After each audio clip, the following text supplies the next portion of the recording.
You may not believe it. I may not believe it. But I know it. In my hopeful, youthful, definitely not, like, fractured and jaded belief of gacha games that the next one's gonna be mine. It's gonna be my quest. That's right. Oh, hey there, Cooksy, Arctic, and hey there, Mick. Hello, how did the last one go? You know, if I was a good editor, this would be the moment where I would cut in the next VOD, like, a quick cut of several horror experiences from the last few streams. But I won't. All I'll say is, okay, it was terrible. It was terrible. It was full-on edgelord to the wall stuff. It was quite bad. It was quite bad. Detective, why aren't you on streaming universe? Oh, true. Oh my god, what am I doing, guys? Fuck. Oh, you guys really want to see Streamer University with me, don't you, right? Oh man, I'm ruining it by not being on Streamer University right now. Gosh, I can't believe I didn't do it. What a failure on my part that I did not become a member of Streamer University. I'll never live it down. I'll never live it down. Unfortunately, I'm not so desperate for views, to be honest. I've never watched Streaming University. I know of it. I did hear someone say, and someone was talking about it at one point, like just in passing, some video some guy was talking about it, where basically he said that most people that go on Streaming University who are just unknown before essentially stay unknown. It's kind of like those shows that try to make a celebrity where after they finish the show, like 95% of them don't actually succeed as celebrities. They're like, people just watch for the drama of the initial thing of like, oh wow, which one of you is going to be a pop singer? And they go through the whole song and dance at the end, but literally like 1 or 2 of them succeed. And that's between like 50 fucking seasons of the damn thing. Maybe the next one will slingshot from bad to good. You know, I'm kind of hopeful. I'm kind of hopeful. Because I did finish this up yesterday with some pretty heavy beliefs and thoughts that this was an actual hellscape. So, I'm pretty excited. Aren't you excited, Walking Bathtub? I'm excited. By the way, this Walking Bathtub has been in here for a very long time. And, it's one of those things that I used to see and go, really? So, this entire city was supposed to stay away from whimsy and, never express themselves. And they were under the thumb of a horrific religious cult. Ignore the Walking Bathtub. Okay, we're not here to get angry at Renacetia and all that, and Raguna or whatever the fuck. We need to just kind of accept that the artist and the story writer just never had a conversation. Hope is the road to disappointment. It is the road to disappointment.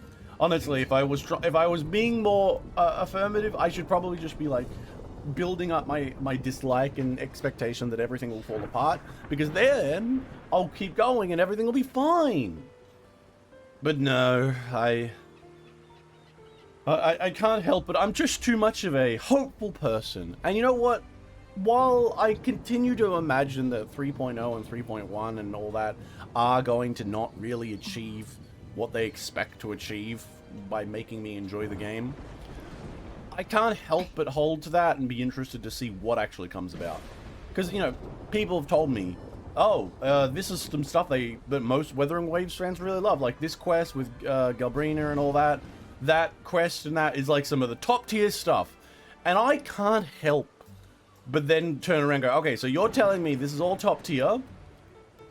And then you're going to turn around and tell me, well, if you're the person who says this quest was great, and then you tell me that 3.1 is the best, I'm probably not very excited for 3.1.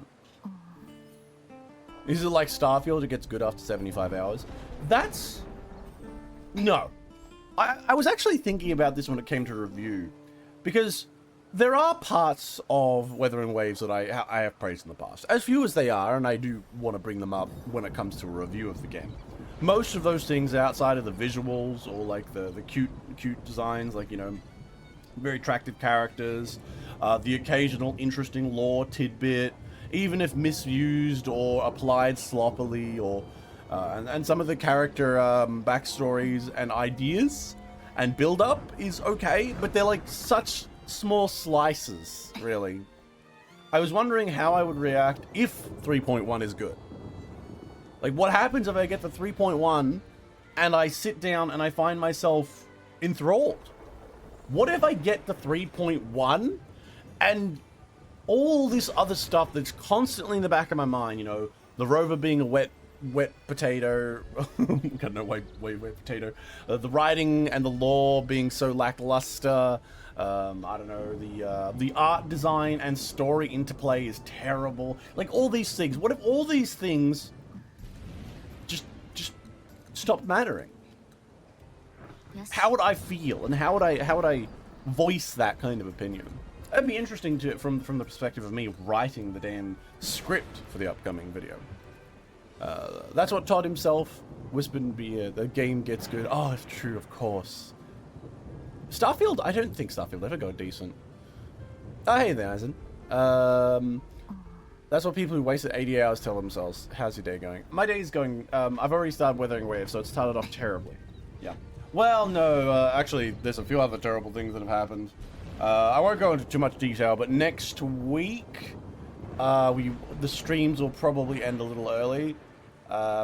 My Friday, your Saturday, depending on who and where you are, next week, won't be streamed, and from that point on, there'll be a few days into the next week that where I was planning to stream where I won't, because I had but there's a bit of a family thing I have to go to. You know, it's an unfortunate thing, but a member of my family who was quite sick has passed away.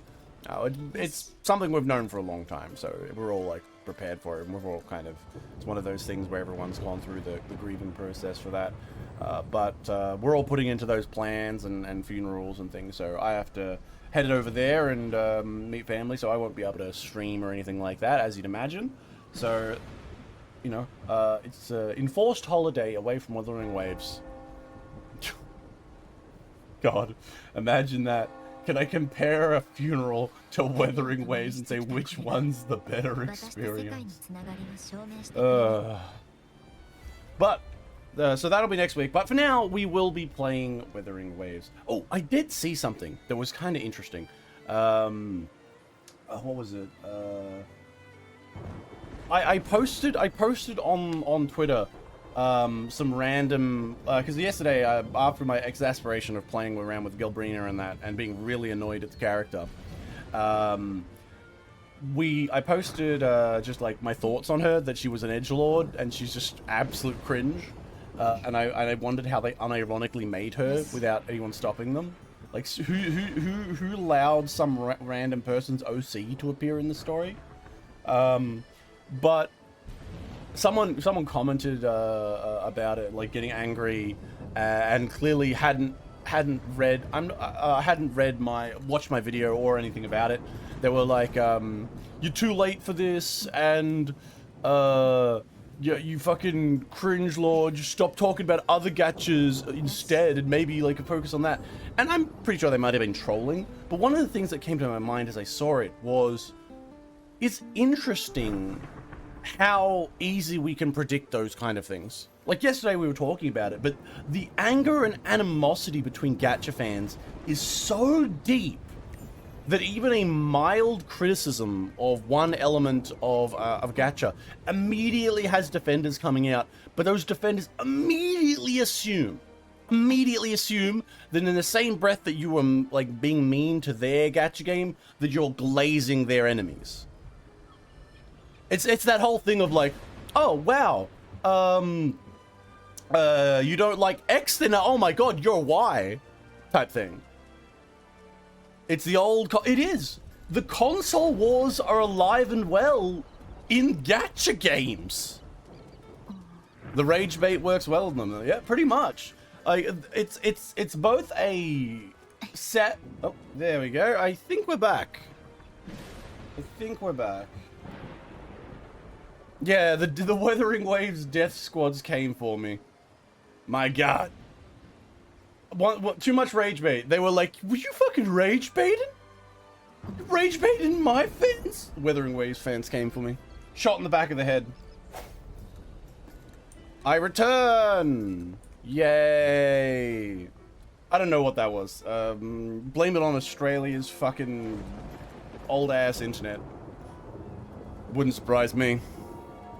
But no, thank you for staying around, I guess. But what the hell was I saying? Oh yes, the rage bait. But it's seeing people react so negatively and so like suddenly and aggressively. It shows really how deep the kind of console war mentality is.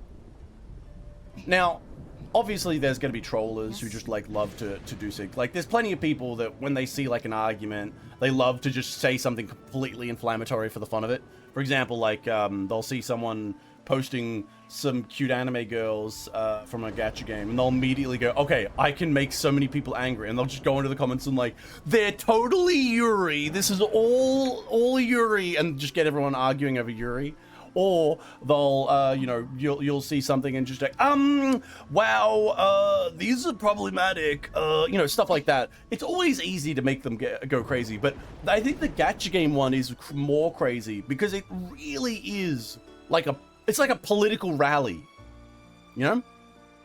The people obsessed with gacha games and like defending their gacha game versus your gacha game. They can't even imagine someone like, and to be fair, there are reasons for their immediate assumptions of that. Similar to how the Fate Zero haters or the Fate Stay Night haters have their position on the matter, there are people who yell very loudly. You know, as I've said in the past, the extreme people, the crazy loud people on either side of various arguments who are proclaiming their supremacy are often the ones that are noticed first. You'll have there's plenty of like Genshin players who, especially when Wuthering Waves came out, probably sat there and said, "Fuck, this is the worst thing ever. I hate it." And then, you know, other people got into to Wuthering, and then they're like, "No!" and they are arguing and screaming at each other, and that endless fighting gets to the point where me, third party, goes on Twitter, complains about one element of Wuthering Waves, and immediately someone's going to assume you're a fucking Genshin enjoyer. You fucking Genshin enjoyer. I hate you. How can you do this to me? And they just rage. It's just, it is what it is, really. But it is something I can understand how people get to that position. Doesn't stop it from being cringe. I usually don't respond to most of those things, though. I must admit. When I see people arguing or you know, immediately going for that, I tend to not respond because I know those people don't really have much else. Like, there's not much else for them. They're just gonna double down. Like, for example, someone will say to me, I actually had a good experience. When I made a thing about Fate Zero the other day, someone was like, "You're disingenuous. You don't understand. This is all like the Fate Zero peoples. They always did this for generations. They always said that we were shitty." Stuff like that.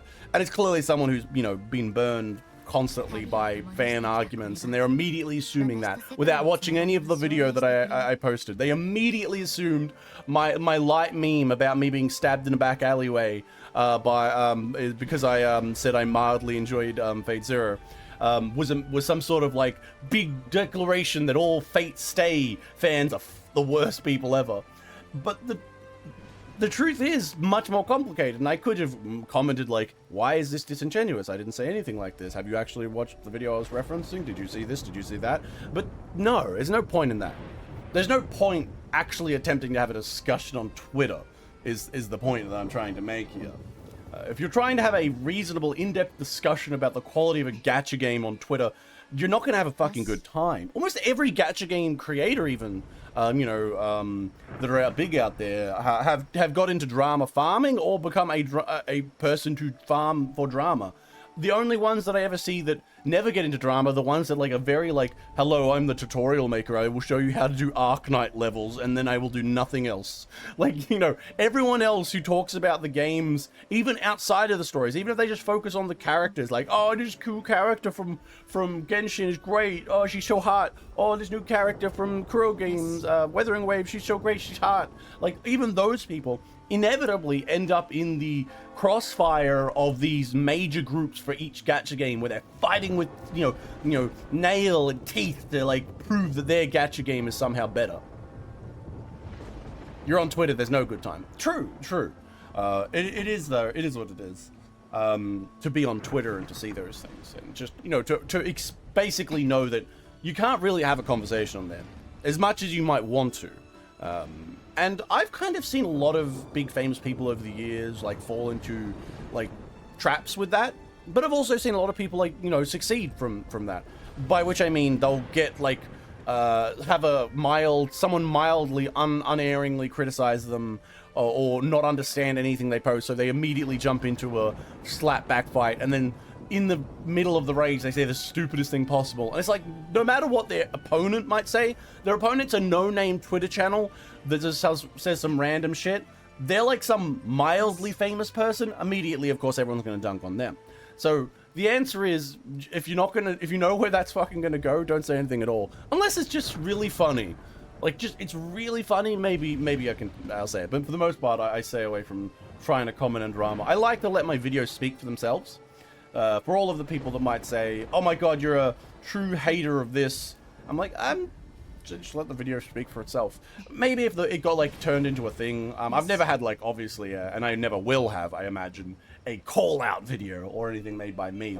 For me, it's never going to be someone who's like, Anime Detective is actually a LARPer and has never played these games in his life, like, and then gets a bunch of traction with that. Maybe I might make a comment on that or a response to something like that, but generally speaking, I just avoid that shit like the plague, because while it does lead to a lot of popularity, I don't think I can really want to juggle that kind of attention, you know what I mean?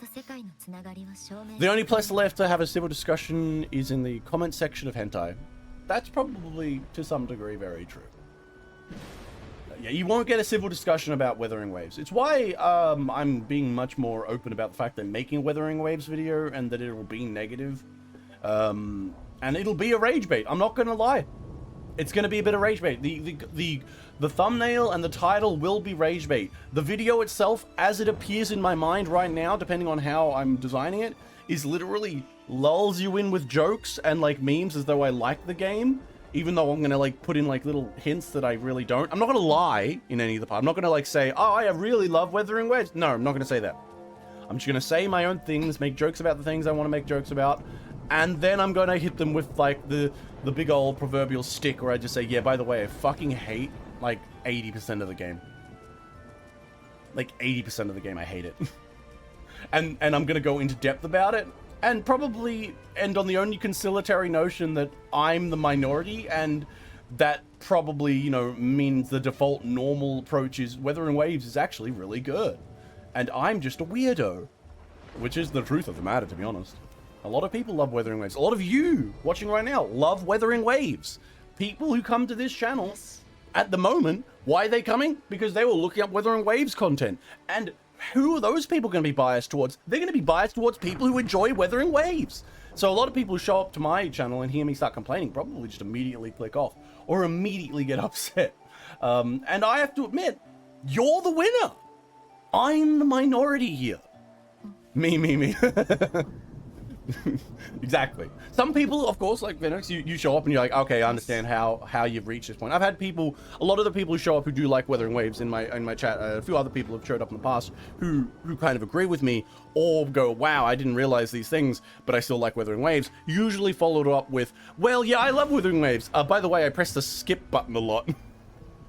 I found that the people who when they're talking about bad parts of the story usually respond with, yeah, the skip button's really useful. And it's like, yeah, okay, I can see why you're kind of giving me the grace here. Anime Detective would make a great thumbnail.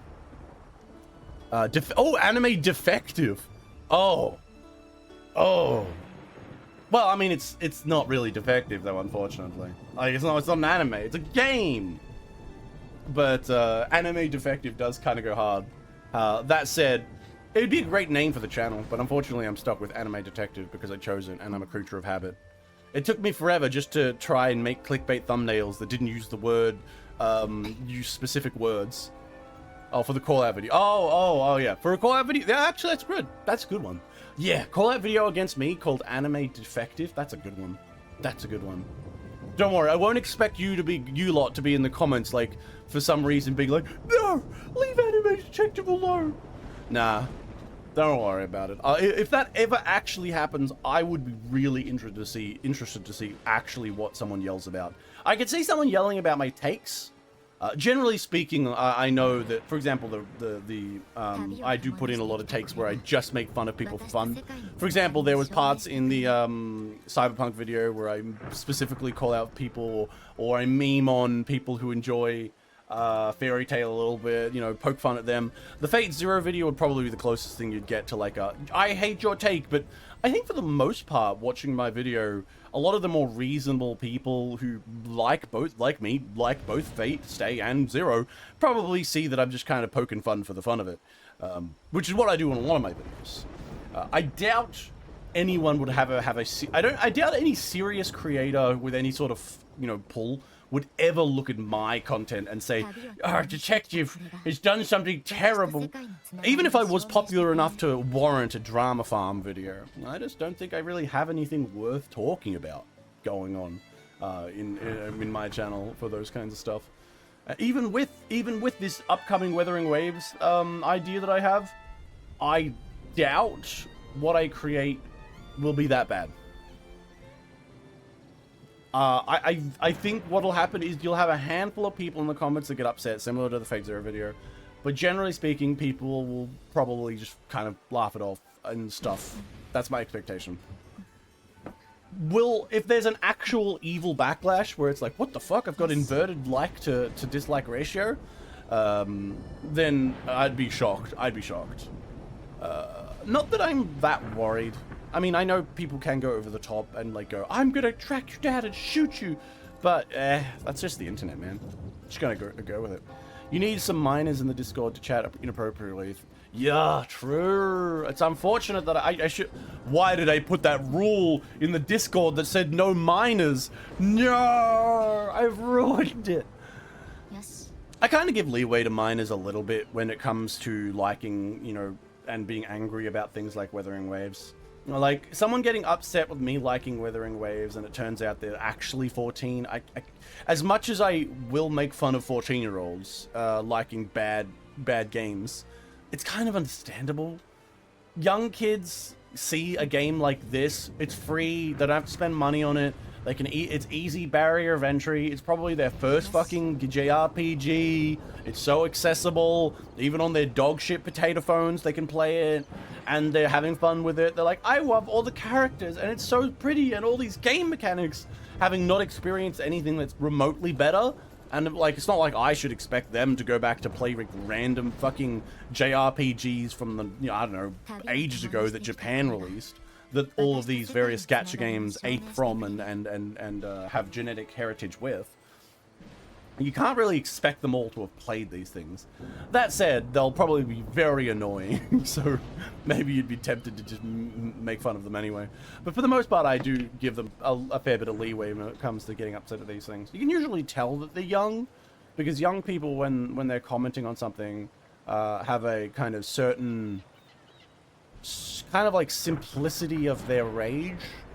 But then again, and there's also the opposite side. It's not like I'm making fun of young people all the time, because there's also the older people who go like absolutely in the other direction, like going, excuse me, I'm gonna post a 12 paragraph response about why you saying this one tiny thing is bad is like literally the end of the world and you're the worst person ever. So they've both got their own things, but unfortunately no grooming allegations for me as long as the Discord's free of minors. Unfortunately, I have to live with inappropriately chatting with a lot of you. Actually, I don't even do that because I also ban not safe for work stuff on there. Damn, I'm doing a very bad job at this whole YouTuber thing. Good lord. What am I going to try and achieve here? If I was really trying to aim anywhere with this goddamn stuff, I'd probably be putting in rules that everyone have to send me feet pics. Hello there, you've joined the Discord. Oh, speaking of the Discord, I did actually have to ban some bots recently. I gotta put in some damn stuff for that so the bots get automatically banned. As a small channel, it's not a problem, but because, you know, I got a public invite list and stuff like that, there's going to be a bunch of it. If you get anyone who joins and then sends you a message saying, hi there, I really think you are cool. Would you like to go to our new server with me? Or something like that, do immediately tell me. I've been lazy on it because I don't know how to make things work and function it well because I'm stupid. But I will put in some automatic stuff. I'm thinking like one of those you join type things and you have to press the button, but there's like an instant one where if you press that, it immediately, because like a lot of bots are really dumb, even the new AI ones basically. So you join and then there'll be like an option to just click something to access, and then I'll just have it in text. Just do not click this unless you are a bot. Just bots will just click it and get themselves auto banned. Yeah, bots are so annoying. I fucking hate that kind of advertisement stuff that has to infest everything. Or like, you know, because while yeah, the scammers who want to like steal money off you are one thing, like there's just the endless amount of people that are just like make these fucking shitty bots, and it's like, oh. Oh, but also aside from bots, people who are advertising services in the Discord, I have had to ban a handful of those. They usually don't talk to y'all if you're in the Discord, but they'll talk to me because I'm supposedly a streamer. Like you've seen chatters come onto the stream occasionally, who are like really energetic and really like trying to like, oh, hi everyone, wow, this is such a great stream, and then like, can I join your Discord? I would love to talk and, you know, discuss maybe some artistic work, and maybe we can make some emotes together, like shit like that. I'm like, I don't give a single flying fuck about making emotes, man. Just get the fuck out. Like, I have a rule against, you know, selling services and DMs and stuff as well on the server for the same reason. Like, I don't give a fuck, man. If you want to come to the server to be like, hi, I'm a shitty artist and I'm here to try and spruik my wares, I'm like, fuck off. I mean, you can do whatever you want, but not in my goddamn mail. I got the equivalent of saying no junk mail, and you guys still show up. But you know, they do that for everyone because they're looking for small streamers that get a handful of people and think they're big top shit, so they start like spending money on their channel. I don't give a fuck if I even had 40 people watching me. If I had 40 people watching me consistently, I'd still probably turn around and be like, no, fuck off, I'm not making any more channel stuff, it's expensive, I don't have money. I can't help it. I'm a piece of shit like that, I think. If you want to make some money, that's understandable, but I don't think it's going to be coming from my DMs, that's for sure. Oh, and did you see that what was it? I think there was like a Crunchyroll break or something where a bunch of episodes from Mushoku Tensei got released early. Not that it matters to me, because as I've actually been thinking about recently, literally every bit of Mushoku Tensei, even during season 1 and 2, already got spoiled to me on Twitter. If you want to watch anything popular on fucking line and it has a book series or a manga backing, you need to fucking stop, go to Twitter or go to whatever other social media you go on, go to your banned words list and just put in any variation on the name of that fucking game or anime.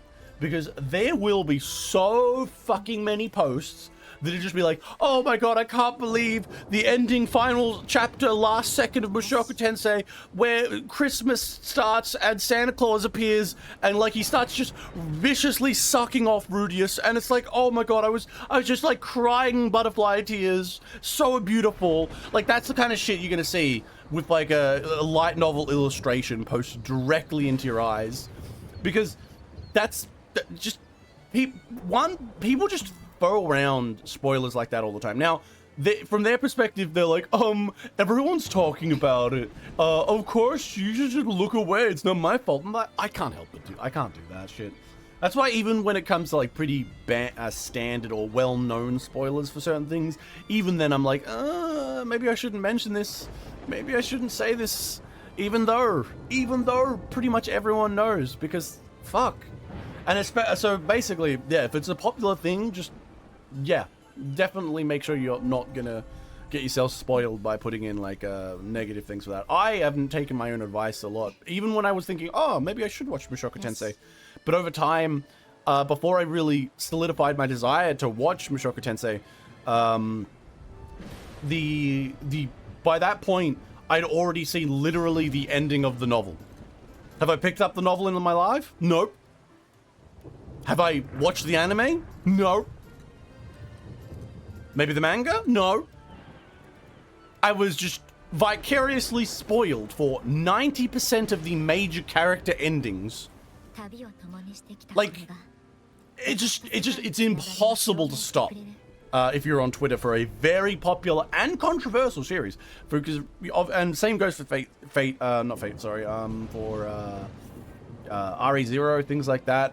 When it comes to Tensei though, because it's got controversy because of the romantic paths and stuff, because the show does go down literally every side character and sub character and main character gets their romantic ending, so you get to see where all of those end up, and a lot of them go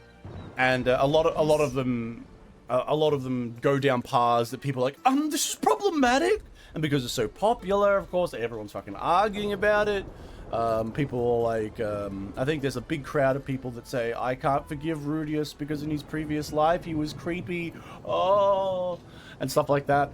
I never really care. Like, I never liked, initially when I heard of it, I must admit when I was, like, a long time ago, when I first heard about it, I was like, oh, it's like when I heard Rudius was like a bit of a creep, I was like, oh, so he does some creepy shit? Like, what does he do? Like, you know, some fucked up shit. But then when I actually like saw bits and pieces of it, I was like, no, what the fuck? This is just standard anime shit. What the hell's wrong with you? And you know, it's more shocking that they even like acknowledge some of those things in like the narrative and that, because obviously a lot of anime just kind of throws off memes and shit like that and be like, whatever. I just don't care about that stuff, but a lot of people online really care about making sure that you know that they care. I fucking hate those virtue signaling pieces of shit. Like, there's like, guys, I only ethically consume anime, so, I gotta just let you all know that I'm the special one. I would never, ever watch an anime that had problematic parts in it. Oh, geez, make sure you all listen to me, guys. It's like, fuck off. You just, I hate those people. I said it a while ago, but I kind of think that a lot of the people that really like go out of their way to say like, yeah, I would never watch an anime that had a harem in it. Oh my god, that's a bit problematic. Didn't you see that the character's like 16? Like that kind of people who sit there going, fan service? Oh my god, get out of here. This is a bit much, fellas. Those fucking people, I feel like they got bullied for liking anime once in high school and that never left them. I feel like they got bullied. And now forever, they're just, because they can't escape the shame that people made fun of them, they're just constantly stuck in this eternal loop of trying to be like, I don't want to end up being bullied again. Oh, I gotta make sure everyone knows that I'm not the weird one. I only like my anime shonen slop and never, ever, ever problematic. Like, that feels like who they are. And it's quite cringe. Every time I see those people. I can't believe Rudius made a copyright infringing Gundam. True. Didn't he make a, I saw that he made a, like, once again, remember, I've never read the book. I've never sat down to specifically watch the anime, I think outside of episode 1, a long time ago. But I know that he had one point made like a full-on figurine of one of the girls, Roxy or whatever, the I think the demon loli, who's like permanently loli form, and he made like a figure of her, and then that was a big deal. I'm like, that looked like a really good figure. He didn't paint it though, which I was like, what the fuck, man? I mean, I guess like sometimes you don't want to risk it because like. You've seen those terrible 40k paints for some people. Like, yeah, that looks awful. I wouldn't trust myself either. But anyway, I think it's time. We need to finish off. See, right there, right over there, the final bit of the Gelbrinda questline. A figurine of his magic teacher. Yeah, that's the one. Although Roxy is pretty cute. If I had to choose between... I think all of them are pretty cute, of his wives. It's hard to say... which is the best one, because I kind of would like to know more about their personalities and what they're all about. I have a vague understanding of each of them. So I couldn't really comment about which of Rudius's wives are like the best wives, really. What the fuck? Let's go tulip. Oh, can you get in the bath? I need to... I'm in a bath of cum. Guys, I'm bathing in cum. Now this is what the church meant when they meant degenerates in Renicidia. They apparently have taxis of cum that go really slow. My god, my cum-mobile. Oh, go forth, my pretty steed. I am... What the fuck? The cum-mobile is going forward at an amazing pace. Oh, wow. Now this is the kind of experience I want to have. Where do they... Is it ethically sourced cum? Like, where do you get this? Like, where do you... Bathtub cat? Do you collect this ethically sourced cum yourself? Tell me the truth. Where is it coming from? Or is it like a magical thing where it's like being summoned? It's being summoned from every teenage boy within a 500-meter radius. Whenever Phoebe goes past someone. Hey, look, there they are. Hey, Phoebes. Hey, Kathia. Just going by in my cum bath. Would you like to have a bath? Come and bathe? The liquid's fine. I did not expect the robot to be an exhibitionist. Yeah, I'm just like going in here. Yes. Come, bath. Let us continue our adventure into the next area. Oh, look, LCD screens. Once again, remember, this place is supposedly a place that was controlled by an evil cult that really hated self-expression and called it degenerate and shit. Yeah, I totally get that too. With their big LCD screens and like fucking magical advertisements and masks and like big adventures and shit like that. Like, this is so silly. Anyway, maybe I should get out of the cum bath. It is just really fun. You should have been in this while I was talking randomly. Hey, lady. Ah!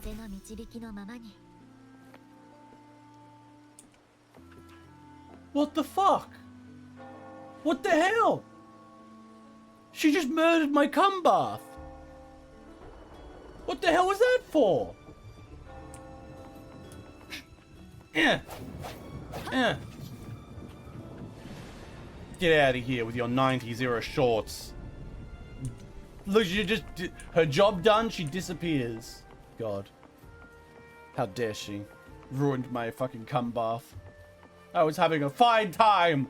It was good for the skin. Anyway, let's go over here. See you later, cum baths. Alright, let's talk to the cringe lord. Alright. Oh, God. Let's get ready.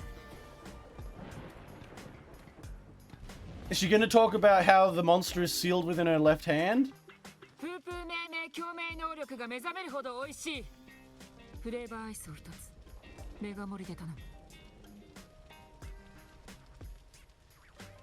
I mean, at least she's doing something nice instead of being a cringe lord, you know.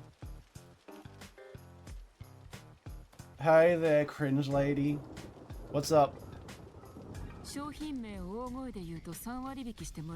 Oh, if you say the name loud in one go, get 30% off. That's pretty neat.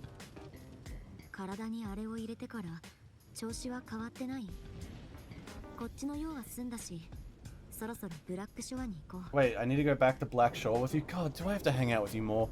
The most powerful woman in the game. She vaporized the cum bath by someone by just touch and was unfazed by the rover's attacks. I know. She was unstoppable. I couldn't stop her. My poor cum bath was destroyed. Because naturally you can keep everything powerful inside you. I know, like, she's such a random character to introduce. Like, okay, no, we've talked about it at length about how much I hate her. Carrot grumbling non-stop about craving. Why does he want to eat ice cream? I said nothing. Talking about yourself, right? Who cares? You just like just go give some humanity to yourself. Stop being a plot piece for 10 minutes.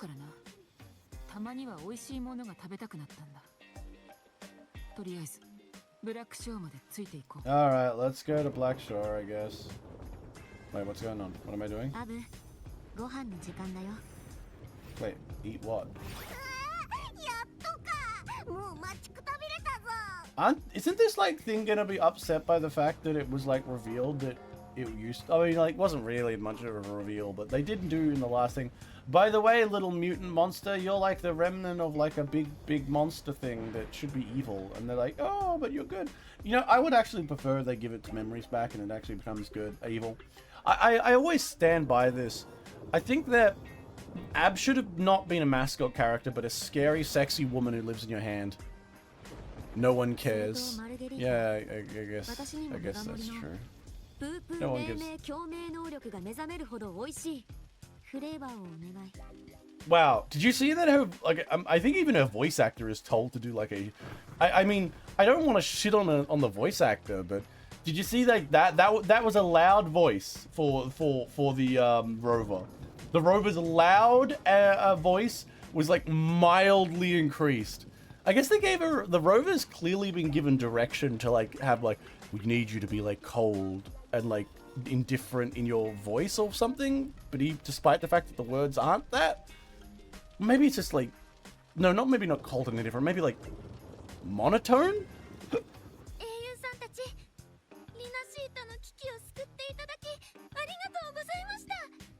The cutest.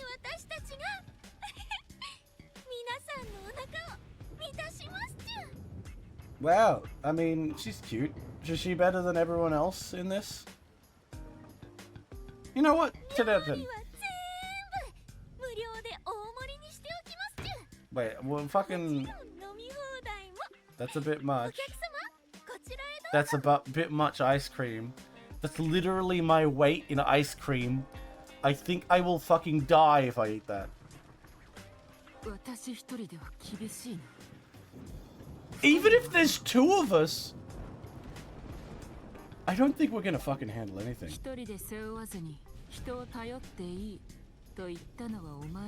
Oh yeah, fucking yeah. Shut the fuck up. I don't care about you, girl. The sooner we can get away from you, the better. I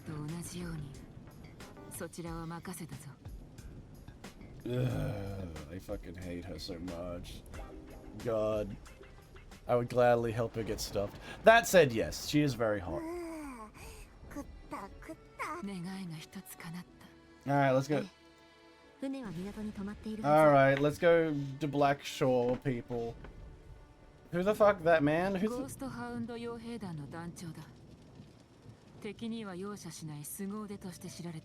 He's looking at the cum boat.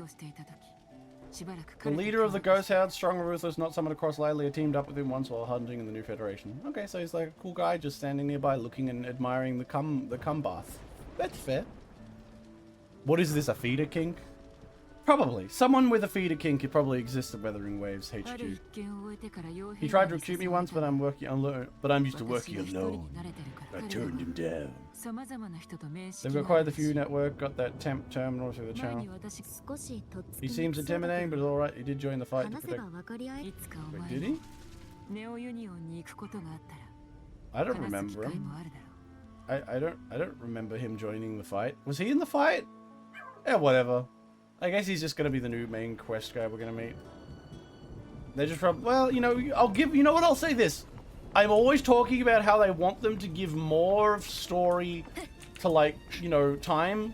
So, you know what? I should be happy that they're introducing a character before they just throw them in my face and say, like, hey, this is, like, the important guy or whatever. Up we go. Whee! I'm hiding in the bushes. Oh, look. Carolator and that. I don't give a fuck. I can probably go and meet all of those people, but I don't care. As much as I love Zanny, I'm just really over this entire area. I just want to get to the new quest. I want to meet new people, and I want to try and give a good solid shake and effort. I want to give it all a good try, you know? Alright, let's go see the thing. Where's my black... Oh, there, it's Alto. He was the first person that I really disliked because he was like sucking up. Was it him or someone else was sucking up to me so much? That was one of my big problems with Chapter 1. Yeah, it's all fixed because of misplot convenience here. The other bloom bearers? Oh, yeah, that's right. That's Blackshore, yeah.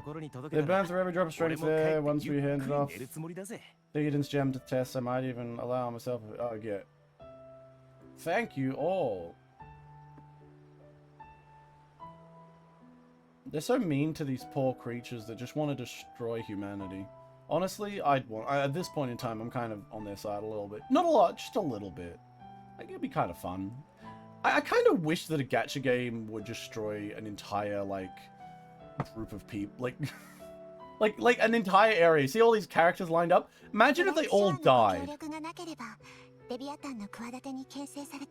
He also has the summon thing bit, or what his deal. No idea what his deal is, honestly. I gotta see what he's all the other characters. Yeah, Blackshore, Bleak and Bleed there by legislating schemes on behalf of all people. We accept our deepest gratitude.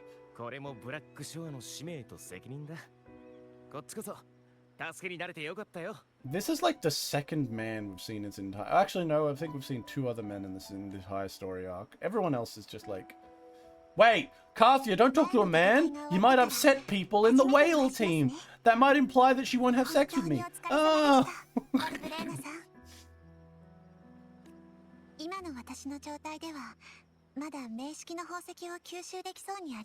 In the current shame, I'm not able to absorb the state. I mean, why would you... Better leave it with me. I couldn't do it without everyone.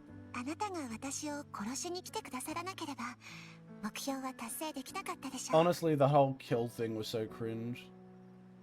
But we've all talked about that at length.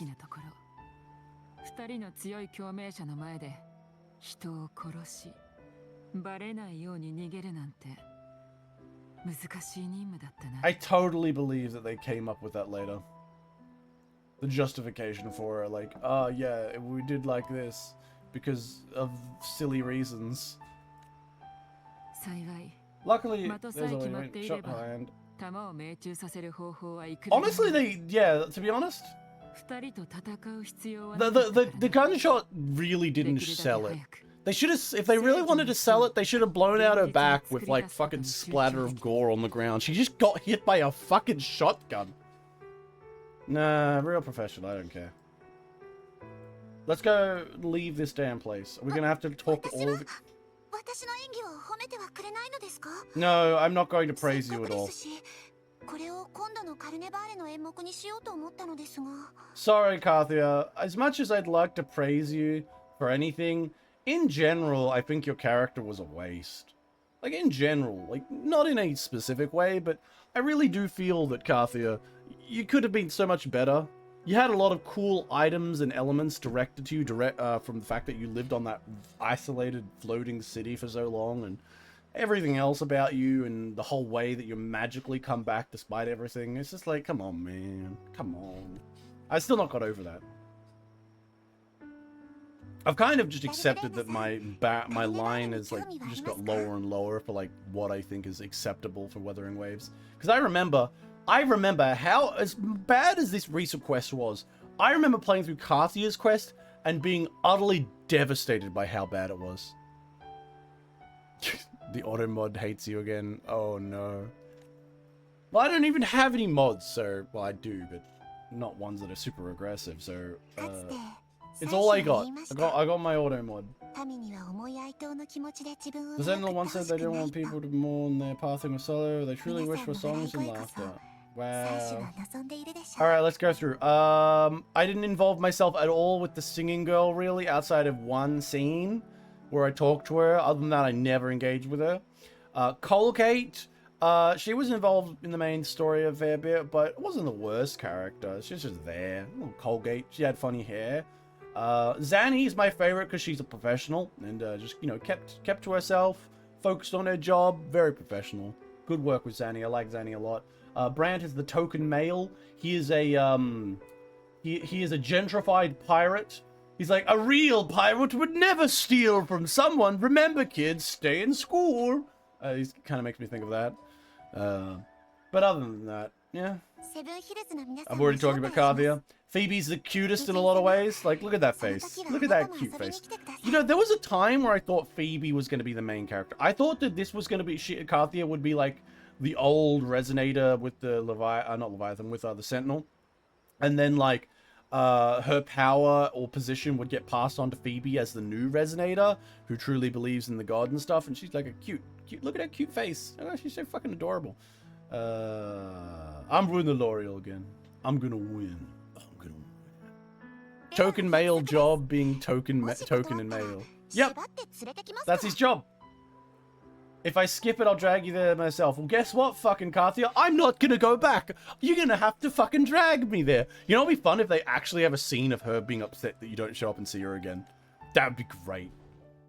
I'd be very happy. Well, but for now, it looks like time for goodbyes. Yeah, I'm never coming back here again, so this is forever. The Order will select the new Primus now. Affairs are not decided by the Order alone. Instead, the Monterey families help guide this. What are you talking about? The Monterey family and the Physalia families are fucking... they're criminal organizations! Or do they just RP as criminal organizations? We were going to reckon the wrongs of the Order Committee. What do you mean? They barely did anything wrong. The city was totally fine. The only thing they did mildly wrong was kill a handful of heretics. Our family will expand Russia's trade routes. Perhaps one day we'll cross paths again in Disneyland. Torpedo tits, what will you do? Should you ever return to city? I won't, don't worry. Our most haunted guest and dearest friend. No one's that interesting, I think, is the big problem in Renacedia. There's no, like, actual difficulties between these characters. They're all, like, just friends and friends forever. But the game tries to insist there's, like, some sort of, like, difficulty between them. Yeah, sorry for Colgate, but I don't even give a fuck about you, lady. Singing lady, I don't even remember your name. Legitimately. Zanny, your peak. Don't overdo it. You eat when you're supposed to. Don't forget, life is meant to be enjoyed. Of course, Zanny. I'll remember Zanny. I'll hold that to my heart. By the way, Zanny, can I connect you on terminal? Can we, like, you know, keep in contact online? You want to exchange information? To meet in parts, so please accept the blessing of my own name. May you always shine with clarity, and may love and light your guide steps.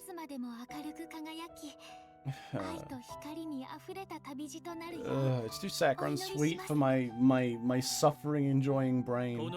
Hey Brant, what's up? Which one of these girls are you gonna sleep with after I leave? Because, you know, I'm giving you the pass. Like, pretty much none of them. Leave Zanny for me. And maybe Torpedo Tits, if she's up for it. Of course, yeah, we've got to have those. We've got to have, yeah, I was about to say, I was like, what about the Septimont losers?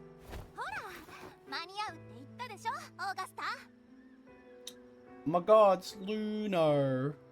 It's big tits and Luno. Luno's also got relatively large breasts. It's the most important thing that I mention every time I see him. Alright, now we'll go through the three of these. So, Luno. Luno wins the achievement for perhaps being the most attractive. Luno, okay, as much as I obsess over Phoebe's face a little bit, of all of the overall packages of all of the girls from this arc, I think Luno wins. For me, Luno was the most attractive physically and personality-wise, mixing together in that kind of teasing way. Yes, I complained about why she didn't have the breadth of experience and stuff like that, and all of the consequences being nothing but trash. Like, literally just thrown aside or at the first given opportunity. But Luno was definitely the most attractive, given all of those factors. So we'll give her that. That's something she can get. Lupa, however, wins something from me as well. Oh, you should have just left it on Lupa's face. I wanted to look at Lupa. But the point being is, Lupa was one of the characters that I think I grew to feel and enjoy as a character. I liked Lupa as a character significantly. a lot. I really liked her as a character and her build up for her like arc. I enjoyed the very it was a very good build up. It was probably one of the best quests in terms of its progress in the game.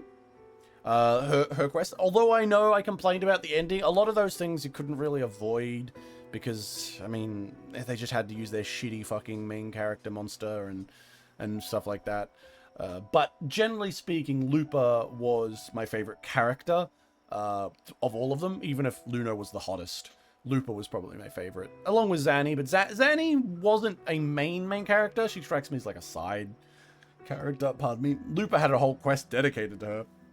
Or at least the main quest. I know that Zanny's got her own stuff. So yeah, Lupa's probably gets the next big prize in my mind. What about Augusta, by the way? I have them both on my account. I'll talk about Augusta when she talks next, which will probably be next. Hey, Luke. Oh, look at her. She's so cute.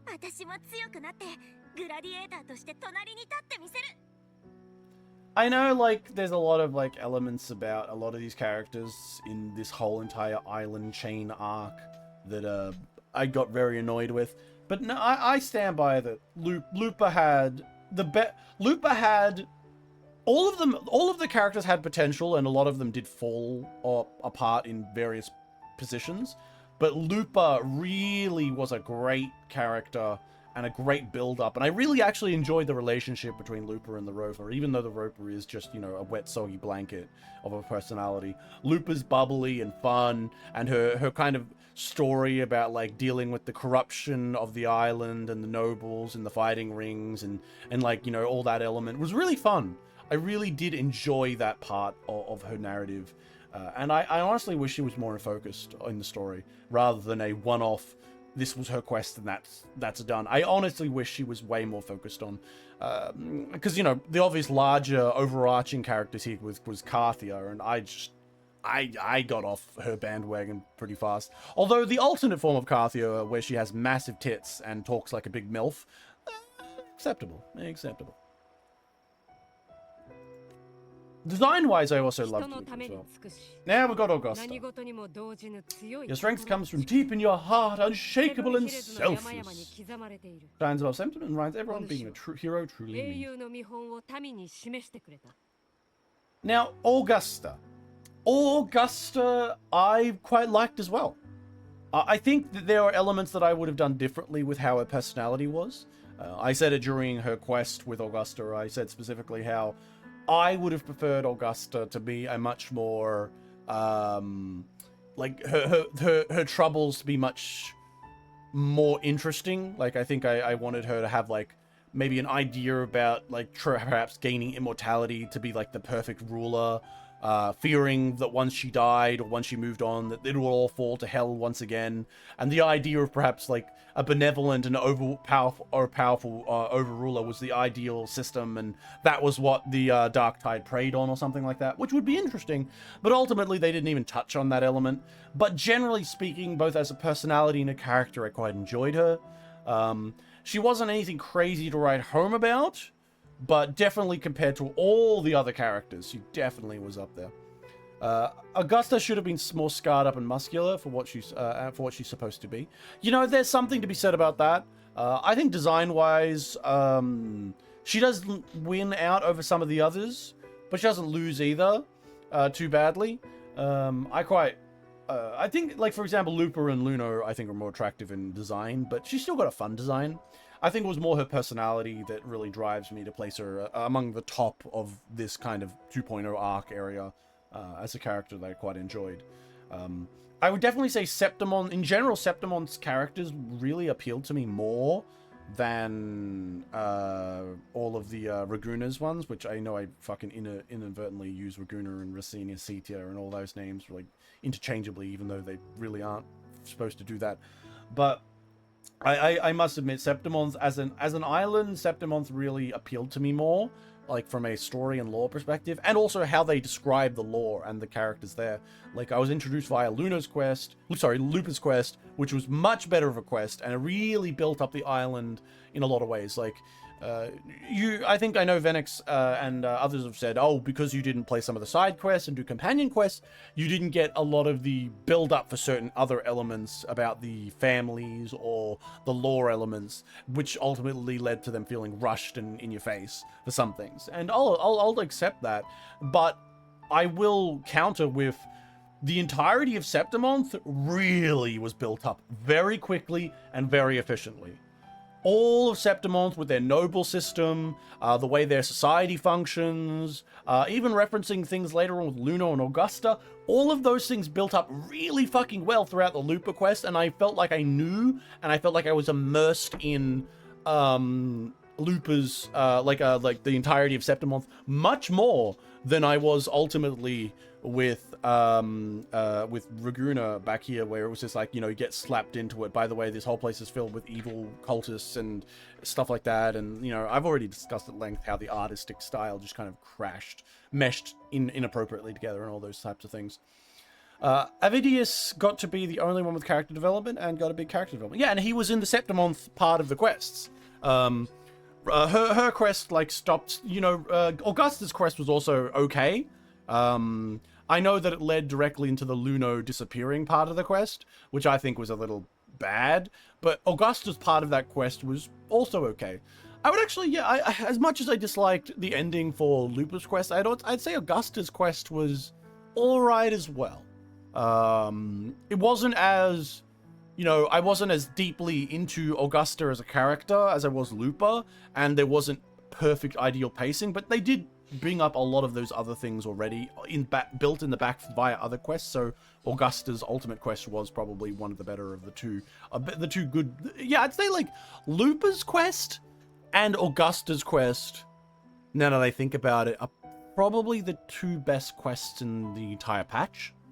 There are others I've talked at length about how bad they were, but of those two quests, if I tried to just eliminate the other parts that I complained about, in general, they were the good ones. You know, there are some things you can't avoid. You know, the main villain, I hated the main villain, so obviously the main villain showing up is always going to piss me off. There are, you know, other characters that annoyed me and stuff.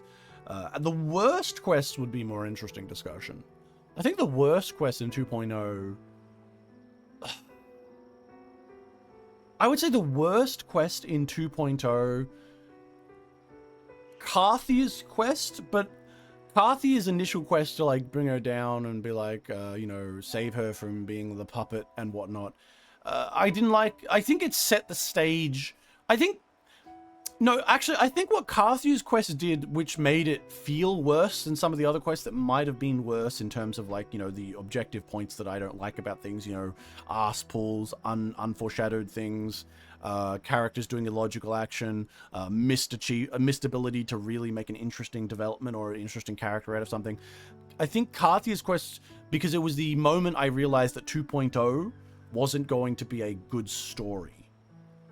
Because 2.0, when it started, I was excited. I was like, okay, all right. And I was giving things a chance. I was excited to see where they were going to go.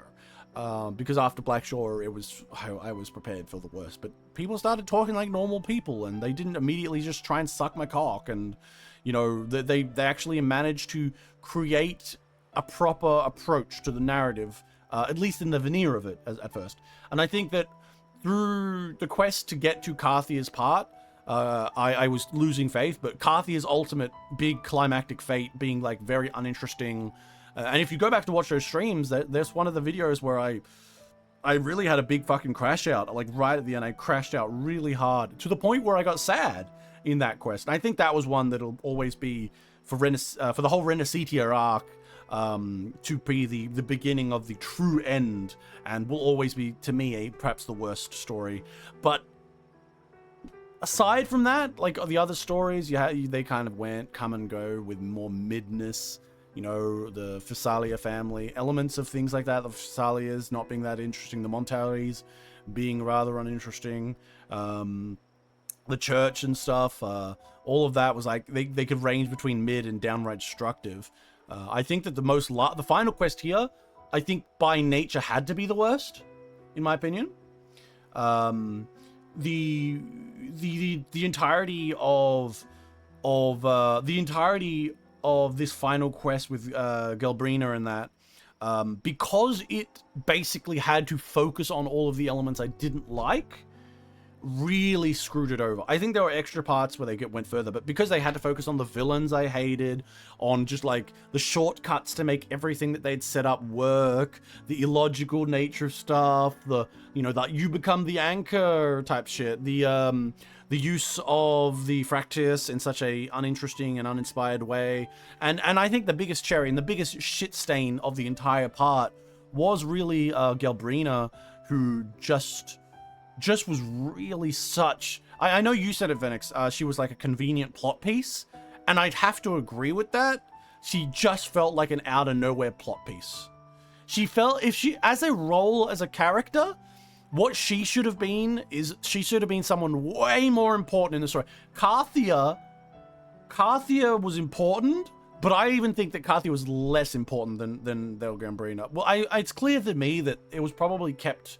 Galbrina was probably kept back because they wanted to have that big impactful scene where you shoot, where Galbrina shoots Carthia. And I think that was what they wanted, and I think that blinded them. Because, like, you know, as much as I make fun of their writing team as not thinking at all, I think that, once again, that shows their vibe writing. They wanted that cool scene where the cool character shoots Carthia. And they wanted that scene, and that was going to be their big moment that would lead to... more cool stuff. That's why they didn't introduce Galbrina until like right at the end. I think that was a bad fucking mistake. From like a plot perspective, she needed to be introduced at least halfway through the patch, the 2.0 patch, to establish her as an important character going forward.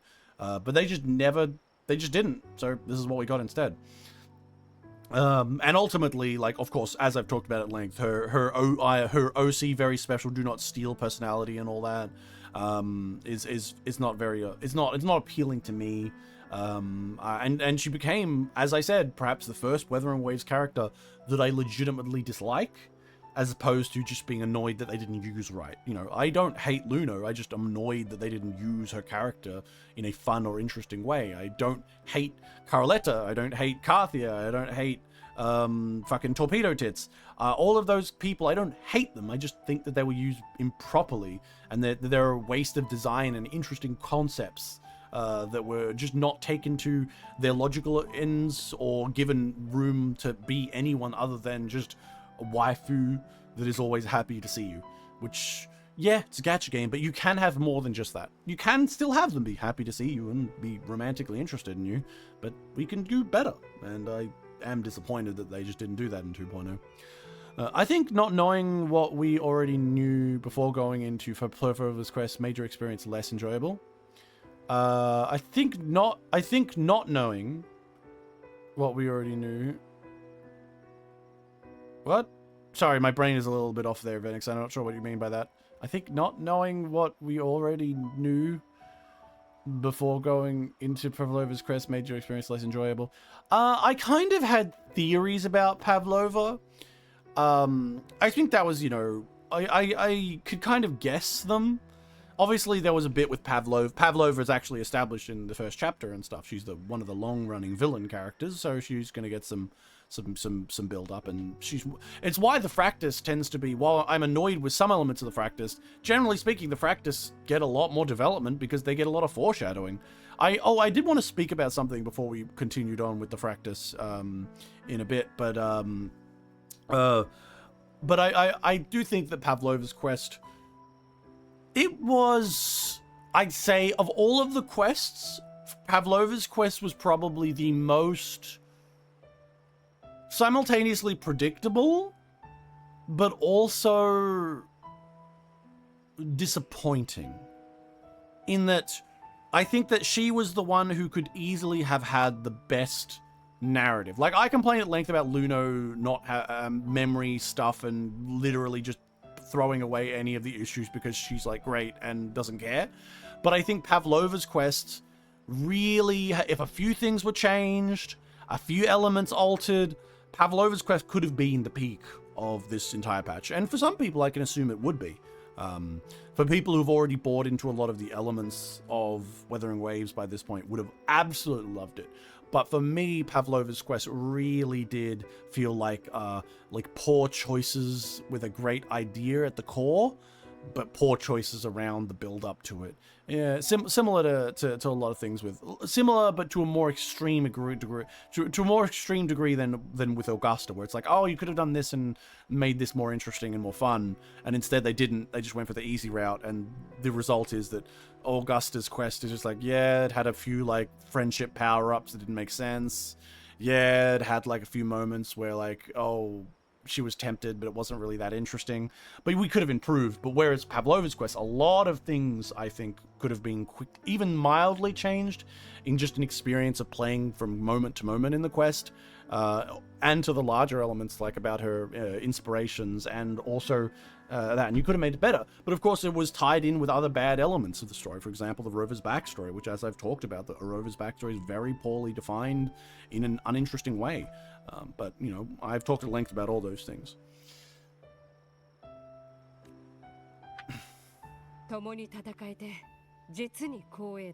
Wow, I'm going to be remembered by Septimon forever!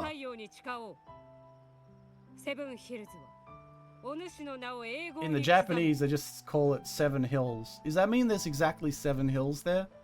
I should go check. We should go count. That seems like a good use of my time.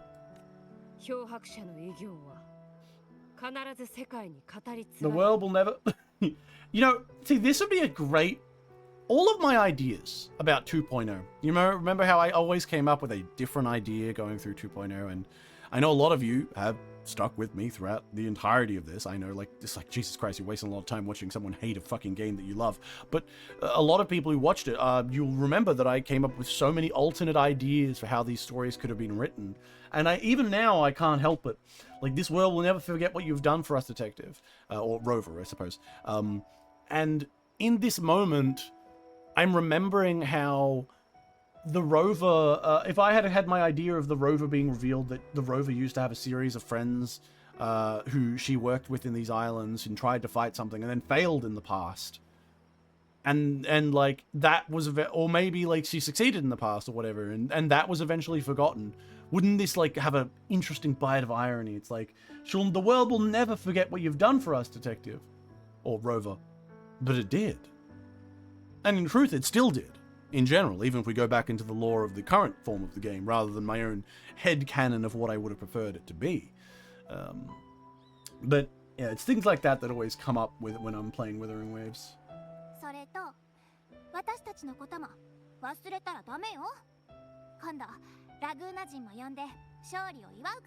Oh wow, they're good.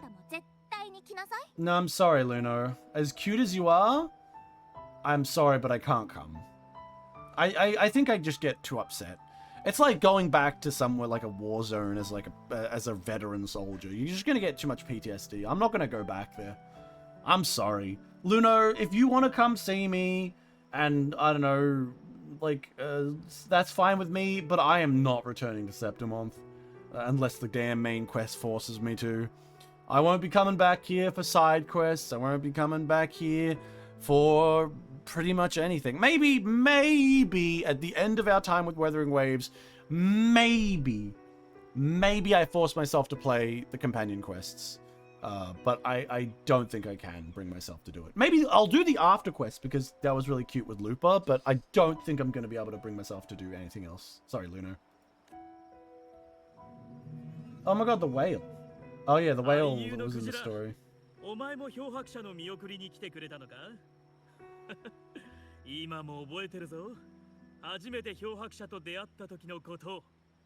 Yeah, the stupid whale at the start.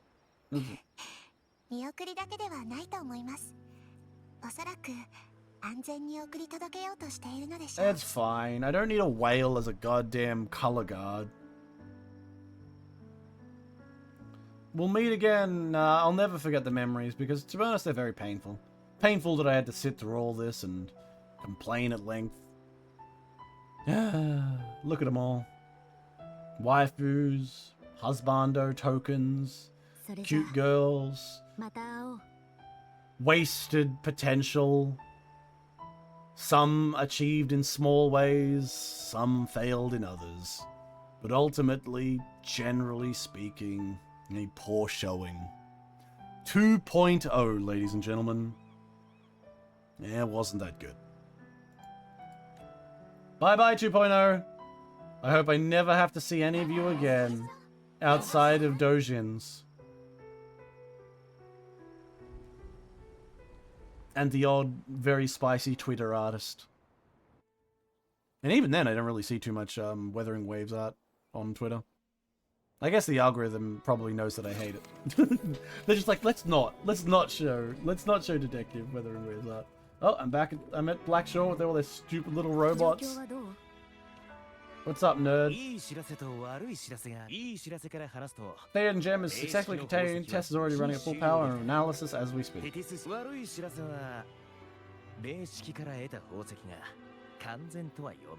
The gem is incomplete? What do you mean? Could the Chimera have eaten part of it? That sounds funny.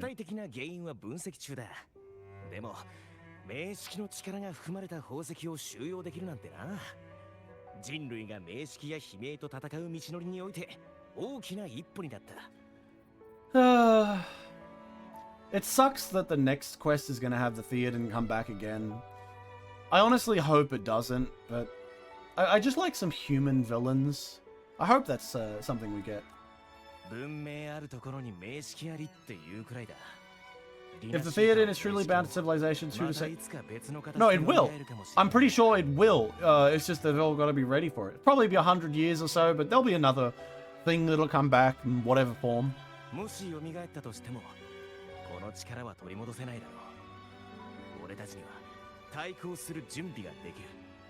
Well, yeah, I mean, that's the whole point. Your entire Blackshore outfit and the whole goal of the rover is literally just been finding ways to delay or defeat these Theoden schemes as they show up, because they're basically an endless thing.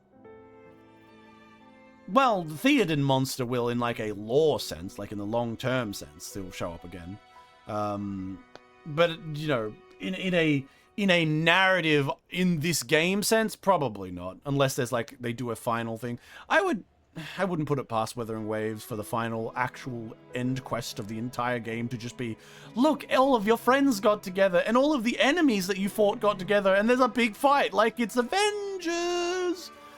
Games love to do that. Gacha games actually love that. They love to do their regional end game mashup where all of the characters fight together against an enemy and you get to see them all for a little bit. They always do that. So,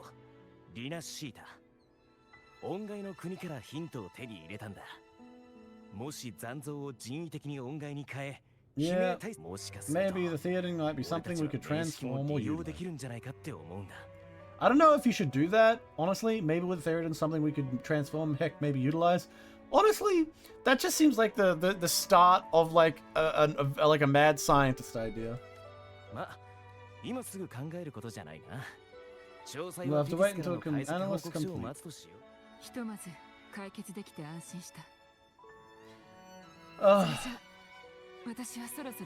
Thank you. Please leave and I'll never see you again. Bye. Never seeing you again.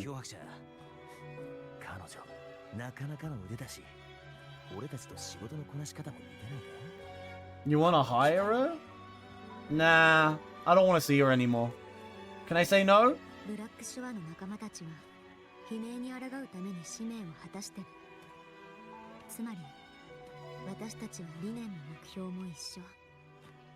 Nah, can we not?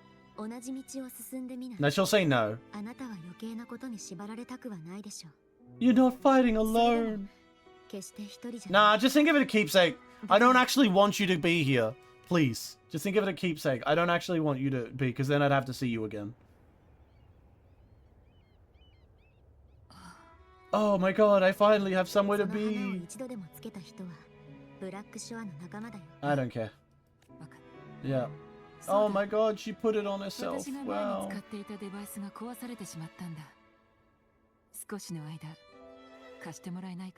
Oh yeah. You'll have to take it! I don't know why I'm saying that. Just make a fight.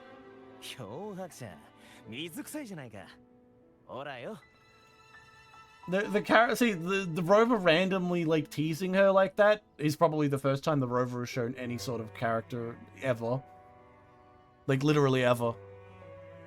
I don't remember the last time the Rover had anything that wasn't just like something about camaraderie, love, compassion, and being heroes together to fight against the darkness. I don't remember the last time she did anything that wasn't that. Oh my god, I have friends. Oh, what's your real name, bro? Bill! Oh my god!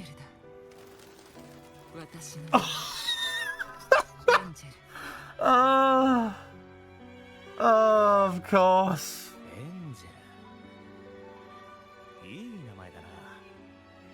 Of course, her name is Angel.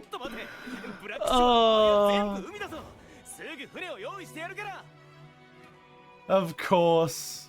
Her final reveal, the last bit of aura farm, like it's an OC from a 14-year-old's notebook. And here I thought she might have just walked away, but no. The real name is Angel, and my cursed hand, and my demon name that I take. Yeah, she's an angel with a shotgun, which sounds really cool until you meet her, and she's just really fucking cringe. I'm shocked that people weren't, like, up in arms about this, or at least making fun of her. Well, I mean, I do say that she doesn't get as much art, because I don't think her character design is as good as the others. But, you know.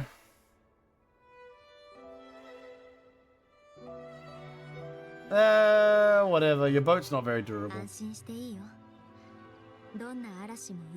No one's stopping that one. Oh, she's gonna fly away. Wow. No. Every time I see elements like this, it disgusts me so much, so I just really hope that the next quest we're about to get into, or about to begin, will stop being so cringe. Like, I'm just hopeful the next girl we meet, the next quest, like, I don't know if it might be 3.0, it might be, just like a final outro quest for the region, I don't know, but I'm just hopeful that it's not bad. Like, I just want something simple, something easy. Oh, of course we got a villain outro epilogue. You love to make a person wait. You'll bring me right under Minting's nose without setting off a single alarm. Delicious. Tell me, how'd you come up with that little idea? そうですね。心の周域からヒントを得たような気がします。想像力とは人間にとって最も強力な武器ですから。Imagination is humanity's sharpest blade. 前もって俺の体に黒潮の楽園を。侵食の広がりに従い黒潮の世界。As the dark tide spread, I was pulled deeper in. The mark of the dark tide you left within me allowed my frequency to merge with it. そしてレビアタンの力を借り。黒潮の中から君の周波数を読んだのです。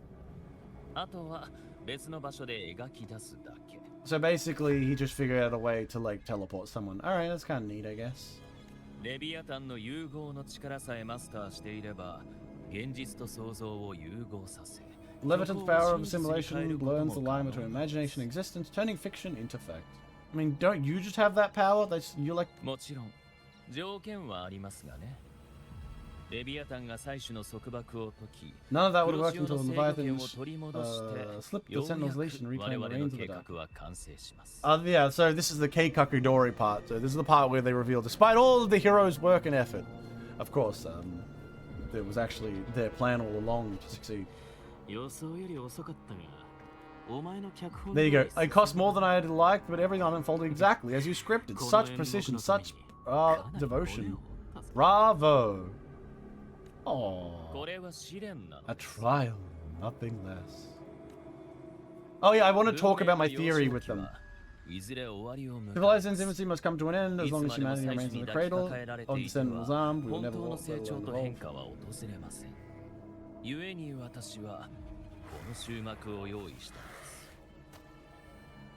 See, those who cannot transcend their limits and overcome their natures, who remain imprisoned on their own making, such knowledge serves no salvation. See, I know what they're trying to say, And I do kind of agree with them on a conceptual level. Like, I mean, like, yeah, he's going around it in like a super evil way, but the idea of, all right, we shouldn't be held by the Sentinels. The Sentinels shouldn't be the ones who get to decide for us. We shouldn't have to, you know, follow their rules and stuff, which makes sense. But the issue is the Theodens and stuff like that, like the Theodens or Meishkis or whatever the fuck you want to call them. The villains of the world are a naturally occurring or reoccurring entity that seems to want to corrupt humanity. Now, humanity corrupting itself, I'm totally okay with. Sure, I'd fight against it, and I'd be like, yeah, get them. Go back and make a culture that I appreciate and I prefer, as opposed to the one we have right now, where rich billionaires take children to islands and do horrible things to them. But that's still something that humanity decided. Humanity went along with those horrific options and stuff like that, and we can fight against it, and it is what it is. In the context of this narrative, though, they exist in a world where this evil black tar goo monster will appear no matter what. So I have to say that Christopher Fordo's like idea of the Sentinels should all die only, and like humanity should have the freedom to choose its own future, really only follows through and functions if that Theoden monster is dead as well. Like, unless that thing's killed, this doesn't matter. You could take out every Sentinel, and what would happen is all of the cities would fall. And I think they, and this brings it into my other thing that I know about. Like, remember the old man at the end of the story said, "Remember, we were once your waystones." And I was wondering about it, because you know how I suggested in the narrative, I suggested that maybe we could have my own alternate narrative for the Raguna questline. I suggested that perhaps via flashbacks or something, it could be revealed that the rover had done something similar in the past here with a series of friends and close allies who also eventually failed and they died, and similar to this. Perhaps the Fractus and the old man specifically, maybe not other parts of the Fractus because maybe they're all quite young, but maybe they are made up of people who were once the Rovers team. And I think they're trying to imply that maybe. I think they've done, I think there's problems with that for one, I would say but of course those problems go away if you explain it from the perspective of, well, it doesn't really, because for example, fucking, what's his face is around, Pavlova. Pavlova's around, and she's clearly was around when the rover was still alive, and that was presumably a very fucking long time ago. So perhaps the entirety of the Fractus is because I know the Black Shore was made by her, but perhaps the Fractus is either a secondary branch of, maybe the Fractus was made up or partially formed by or first invented by an old branch group of Rover's old comrades and friends. You know, people who are we love you. I suggested it during the Rover Pavlova's quest. How wouldn't it be better if Pavlova was making these choices because she wants to save the rover, but to save the rover she's prepared to go to these high degrees. Pavlova's old, but not that old. That's true, but yeah, was she asleep or something? Because there is an issue here, because obviously, because the rover met her in the past, in the quest. You met, the rover met her in the old days. The old rover met her and said, "Wow, your singing's really cool," and it showed that she knew her back then. And the rover's clearly been gone for a very long time, because that's what Shorekeeper told us. So Pavlova should be that old, unless you're about to tell me that meeting with Pavlova happened in the modern era, since she came back from death, or came back from having her memory wiped or whatever. In which case, that's really, really weird. But I do think that I said back then, I said that I liked the idea of Pavlova making action with the kind of expressed knowledge of okay, the rover's never going to give in, but to do this is the only way to save the rover. I'm gonna be the bad person because I think you deserve to be saved from some sort of locked fate of like failure or something or another like that, which I would have preferred as a narrative. I mean, her little island of random people was fine. But anyway, getting back to the other point, that the older man kind of suggested maybe him or parts of his organization are the Rover's old friends. That said, even if that's true, they've done a very weird job of showing it. For example, like the old man meets Rover and doesn't really react or doesn't really go in and like kind of give any hints about that, which I think would have naturally have come. But I wouldn't put it past Wuthering Waves to have decided this a little late in their development of the Fractus or their development in general of these elements, and then just decided to just not efficiently, in an interesting way, like show off the idea that the Fractus are made up of people or an organization that is formed from people that used to know the Rover. As far as we know, Pavlova doesn't know much about the Rover's past. Yeah, but she did meet the Rover when the past were there. And we know that the Rover hasn't been around for a very, very long time. So we can only assume that Pavlova must be that old.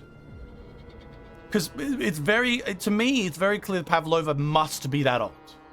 And also in her quest, I remember when someone asks her about the quest, asks her about the song, she refers to her music as something referencing an old, ancient, or really, really long ago story about the destruction of a city, of her little village. And I remember specifically going, you know, it would have been really interesting if they'd shown the early Earth, because I already made an immediate assumption that Pavlova was that old, or at least came from a period of time that was, at the very least, close to when Rover left this world on her whatever reason that resulted in Rover not being on the planet anymore.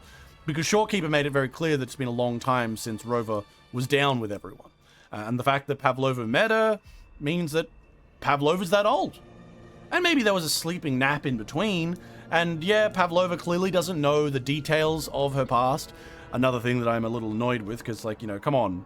I mean, they clearly know she's special, and, like, the practice knows something, but they're always weirdly stepping around the whole, like, idea of the Rover being a god, which is why part of me wonders whether they're gonna go with the reveal. And I did discuss this even as early as Chapter 1, whether or not Fractus just ends up being...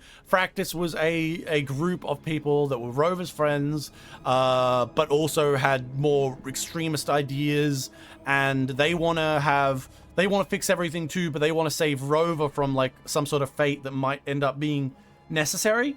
For example, I would appreciate if Rover's plan and getting like having her memories removed and stuff was actually part of some long-term ploy that will result in her obliteration from reality or something, and that the Fractus, as much as they agree with Rover's plan, are built upon a group of people that are totally committed, that no matter the cost, Rover doesn't deserve this, and they're like, fuck it, I'm gonna save Rover. Rover's gonna get saved, she's not gonna sacrifice herself. And I think that those kind of stories about, like, an old... Similar to how, like, your current gacha game world is filled with all these girls and guys you meet along your adventure.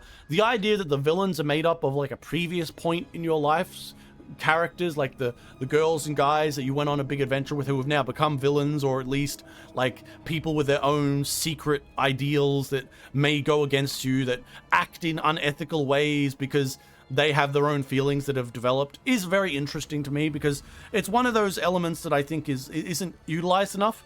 Whereas positive emotions, you know, people usually use the word yandere or something, but where, like, love and care gets warped and twisted into this new form. Unfortunately, I think that ultimately it'll just reveal that the Fractus are just a bunch of losers who are just controlled by the Theoden at some point. Is probably what's going to happen, which sucks, but it is what it is. Anyway, let's continue this. No soul to save his station. Why even try? This world was born from chaos and exists in disorder. Well, the only winning move is to be worse, wilder, to out chaos the chaos. I mean, Scar, that's a little much, but, you know, I appreciate you being a one-track guy.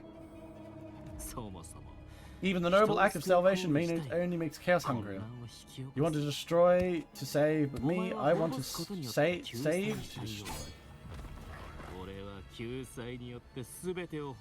So he killed all the little monsters. Wow.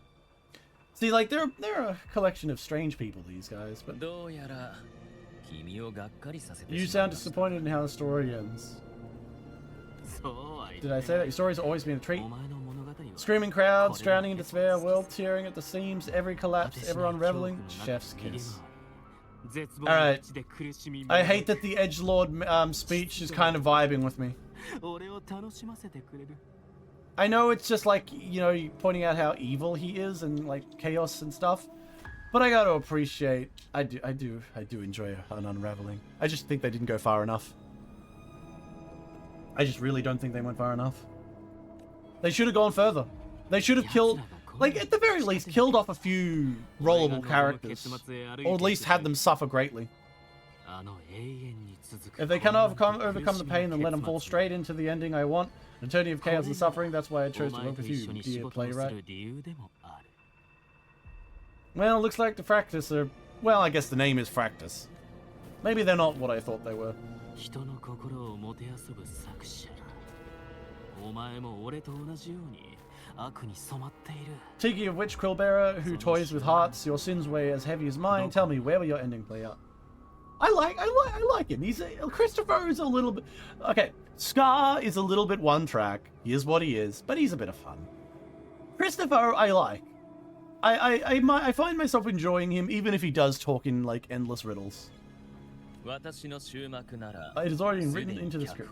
Oh, so he's gonna kill himself at one point. Neat. I want...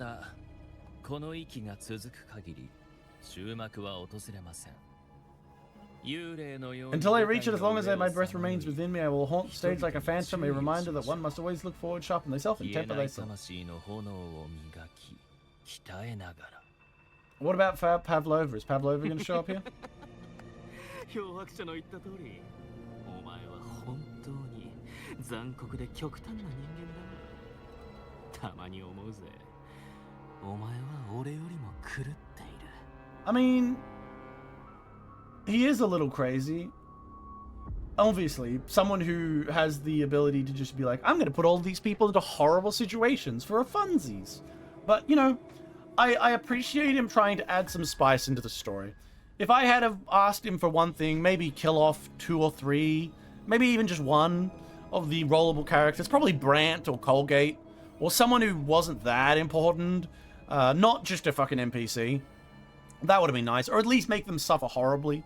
Maybe 1 or 2, 3 or 4, like, fates that are really harsh. Even if at the end, the final end, we could see them trying to get somewhere. For example, I would have enjoyed the ending being that Luno is taking a step forward to reclaim her life, type thing, as opposed to just immediately getting out and not suffering at all with the whole memory thing. But then again, I disagree with Luno even just obliterating herself from reality for really no reason, ultimately, narratively. But it is what it is. Insanity, reason, or something between, all choices born of free will, and the only free will we can defy the surging tides of fate. 本物の自由意志だけがあの潮流の運命に対抗する力を有しています。 Problem is, fate is an interesting idea. Unfortunately, I think that's another big narrative mistake they made with Wuthering Waves. The rover being immune to fate really takes away a lot of the pressure. Even if you pretend or you have other elements to say that, like, she can fix some stuff, the idea that she's, like, just immune to fate. Now, obviously, because either she's a god or that was the plan where she took away her memories or whatever the fuck, it might be revealed.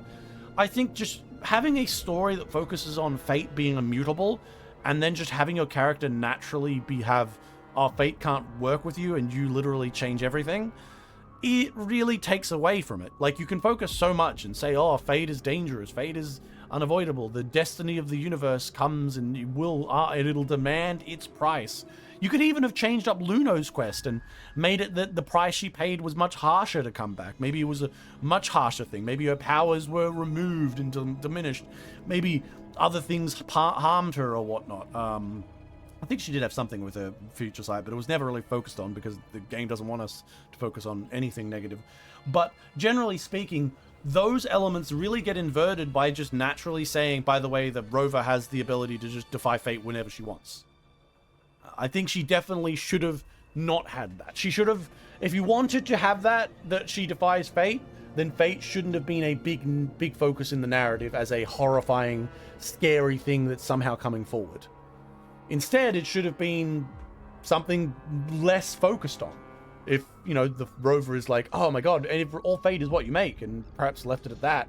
But otherwise, I think it would have been a smarter plan to... Because, like, at this point in time, if Rover's fate was just like everyone else's in some way, I'd be more like, okay, Christopher's got a plan where maybe they are trying to defeat fate, because if fate is just this really harsh thing and really hard, and they really show off that certain fates are really fucking hard to change, if not impossible, without having a backlash in an equal but opposite direction, or something to that degree, then I might say, oh wait, maybe there is some sort of long-term plan. But because of the nature of how I think, the fact that the narrative has specifically made a clear point that the rover can defy all fates as a, like, pillar, it really takes away from any of those narrative that they might want to show that, oh, the dangers of the world are going in a direction that you can't avoid. Doesn't really matter. If this child is doomed to, like, smash into a fucking wall and splatter her brains out everywhere, the rover just needs to walk in, her fucking air of fate changing everything around her, and stop the child smashing into the wall, and everything's fine. And even Luno's situation was entirely like a randomized element, because she can change up everyone else's fate. Luno literally obliterated herself from existence and walks in and just fucking changes it up. I think that it's too much power.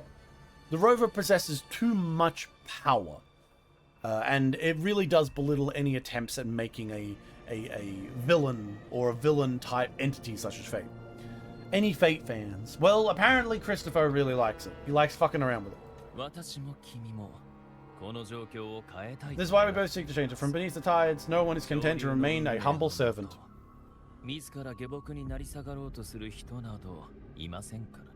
I do appreciate what they're saying. Because I've said it in the past, I'm a big believer in free will. I believe that people should have, for the most part, the freedom to make poor choices. I would like the idea in my narratives where it has stories where humanity is controlled by, like, a shadowy government or a evil alien group, particularly aliens or something non-human, or a god or something. I don't like those things. Even though they might say, like, but we must do this, we must control everything because humanity is too foolish, they will hurt themselves, we will be the ones that... I'm like, nah, let the dice fall. I say let's trust in humanity. A lot of stories do go down those paths in a way, but unlike them, I'm a true believer in if humanity ends itself, it ends itself. Now, I'd try my best if I was in those scenarios to not make the poor choices, but I do appreciate that the ability to make those choices should be in the hands of humanity itself, which is where my kind of feelings on those narratives kind of come from. So I do appreciate what they're saying, but as I said before, if they live in a world, if they want to get rid of all the divinity, so all the gods that have been made, the rover is made or implemented, they'll also need to get rid of the big fucking civilization destroying monster, because that's also a kind of divinity monster, so you need to take that out first. And if you don't take out that mechanism, then taking out the sentinels is going to be a mistake. Because the lament they talk about and the destruction of physics and reality in this world clearly took away all of those things, because humanity's free choice was compromised by that. So the only way you're going to get that back is either reversing the effects of the lament, or more importantly, just getting rid of all sides of the gods as opposed to one. And honestly, the rover would probably agree with you. Something tells me if you were to somehow get rid of the Mr. Theoden whatever, and the civilization destroying Autobug appeared, you could probably convince the rover, yeah, can you turn off your gods controlling humanity's choices? I think you'd probably be able to get Rover to be convinced of it. But for whatever reason, and, well, more importantly, to have a narrative, they go down this path. But, you know. Oh, here's Pavlova. You lost the gem. I trusted you, Christopher. Oh my god. Yeah, because Pavlova had it. すでにこの手の Forgive 中 me, に but あり haven't ます we already seized what we truly desire? Of course, of course. それに君も見たでしょ。たとえレビアタンの力によって構築された世界であっても、 Even the beyond forged from Leviathan power couldn't endure. It fell short of the perfection. Yeah, Leviathan. Yeah, like she wanted to have her perfect like world, because she wants to recreate her little island thing with her magical power to bring back all of her friends and whatnot, or from the little island. And yeah, the literal super god couldn't actually do it. So I don't know what you're gonna hope for. If you want to try again, I'll remain at your service. Tell me, how much of Leviathan remains within you? Not much, but enough to make use of. Yeah, because they stole some of it when they gave the gem to the other guy. Why don't they just do a terrorist attack and blow up the test system?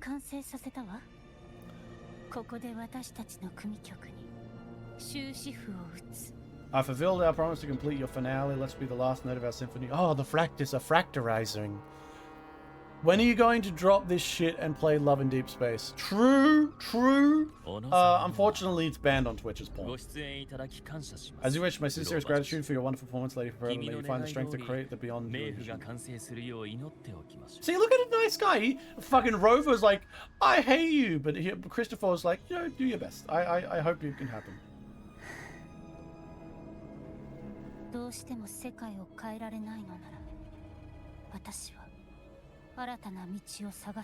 If the world can truly not change, perhaps I will seek a new path for myself. I'd like it if Pavlova was to overcome...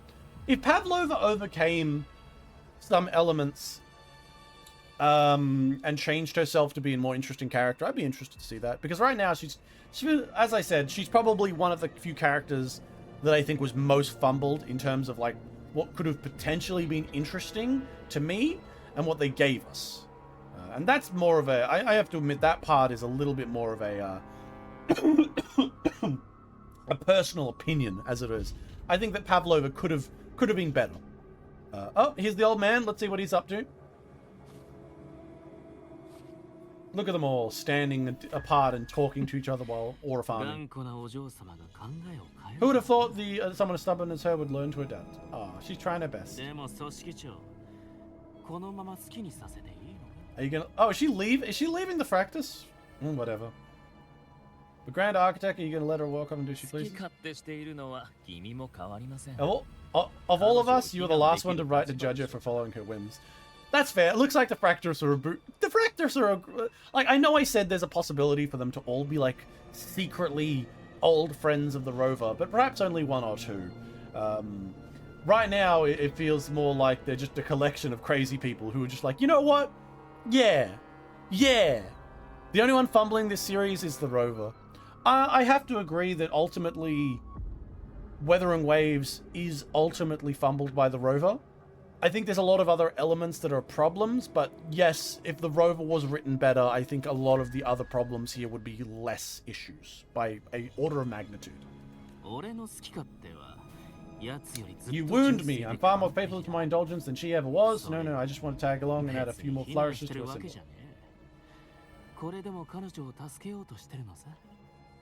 He was the helper. You know, I don't think Pavlova really wants you to show up, Scar, considering your whole thing is I want everything to burn because it's funny. Which is kind of funny. But, like, she brings back her family and, like, her island. She's like, yay! Clap, clap, clap. And then Scar goes, this is great. I'm going to go on a murder spree on the island now. Woo! Chaos! I think anime boys in masquerade masks is the third gayest thing in anime. Yeah, especially, I've never thought of masquerade masks as like an effective way to hide your expression. Like, it's just silly. Everyone knows who you are with one of those masks on.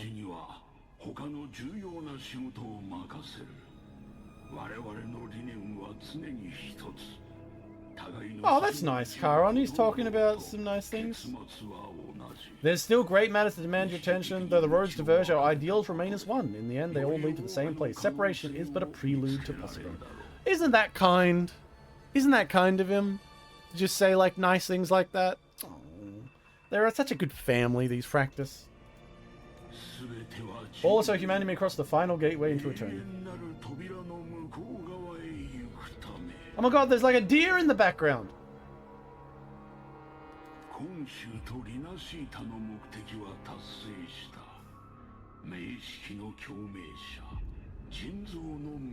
Our goals in Jinzo and Rinasita have been fulfilled. A Theoden's Resonator, a Artificial Theoden, and a second Resonance Awakening.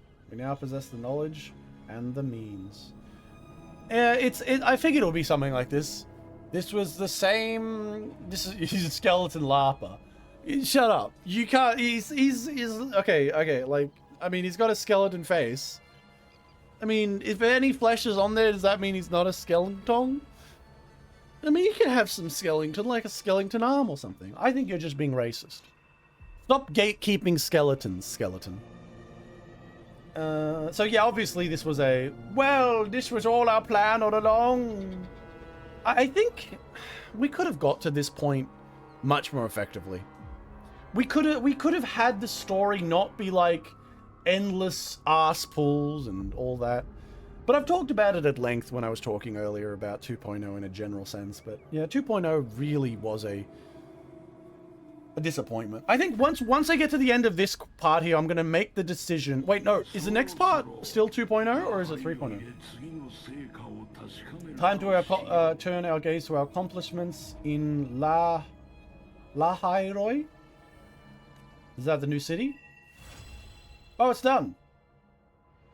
So am I going to a new city now? 2.8. Okay, so wait. So 2.8 isn't the end of 2.0?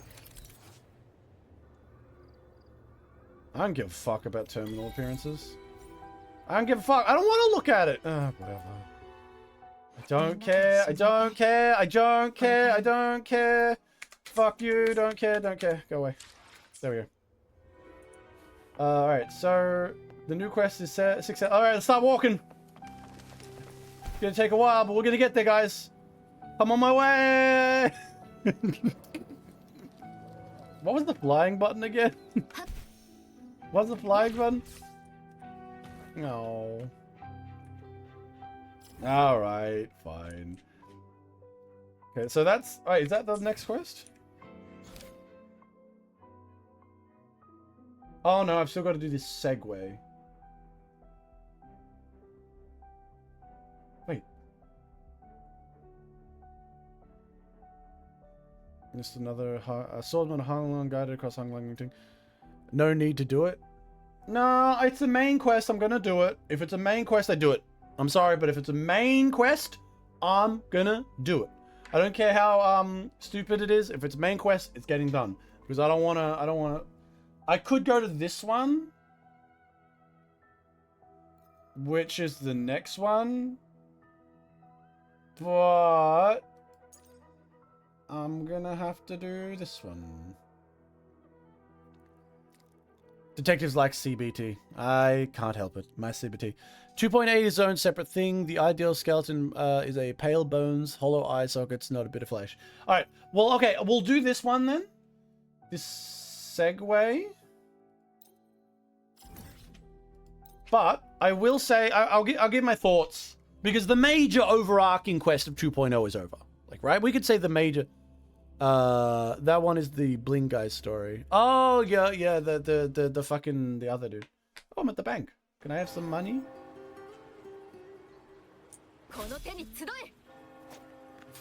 Damn, those arms. This is a fat person's arms. Look at the size of those fucking meat hooks. That's a fat person's arms. No, actually, robot arms. Ooh, what are you gonna do with that fingernail? Now, oh god, no, I didn't mean to do that. Okay, it's over there though. But no, I'll give my thoughts. Was the major quest part of 2.0 because better or worse than 1.0?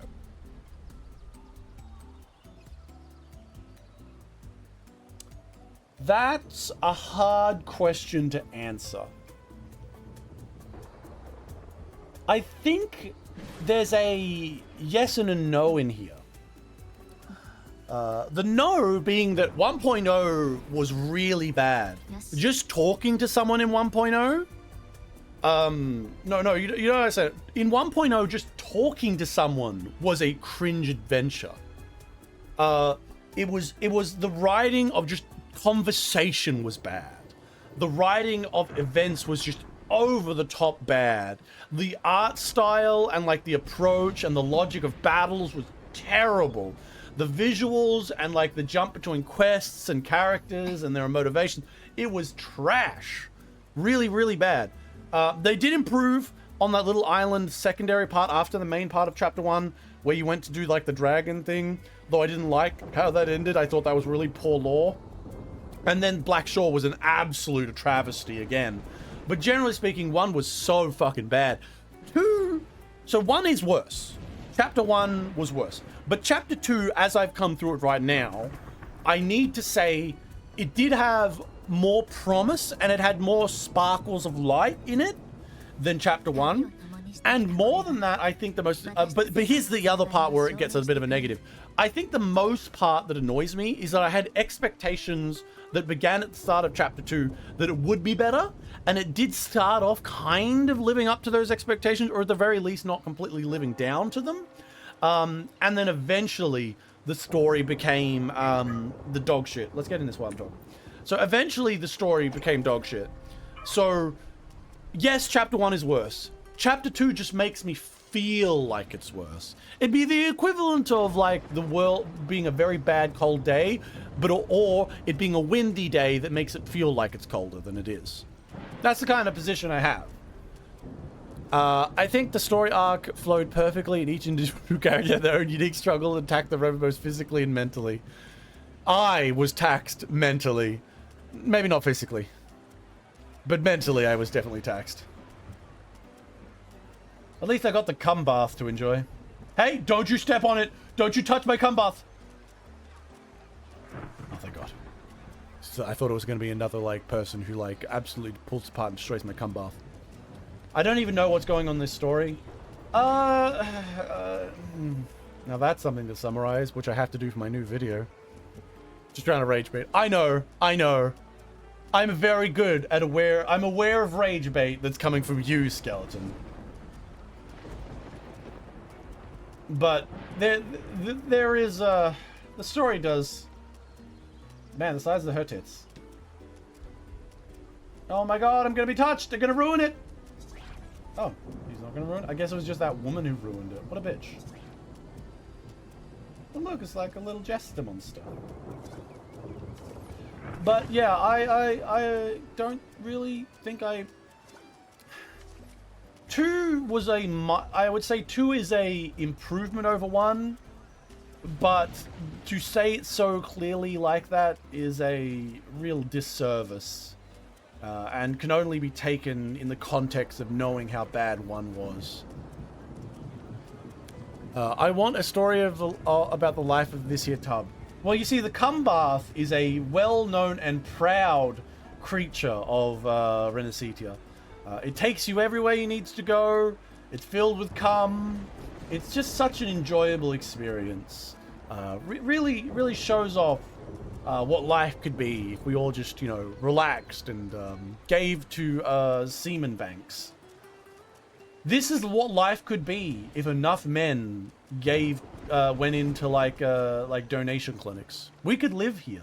We could have warm, steaming, hot baths of cum that take us around places. My God, what am I doing with my life? But yes, I will go through this last kind of intermediate quest or whatever it is before we get to the new area.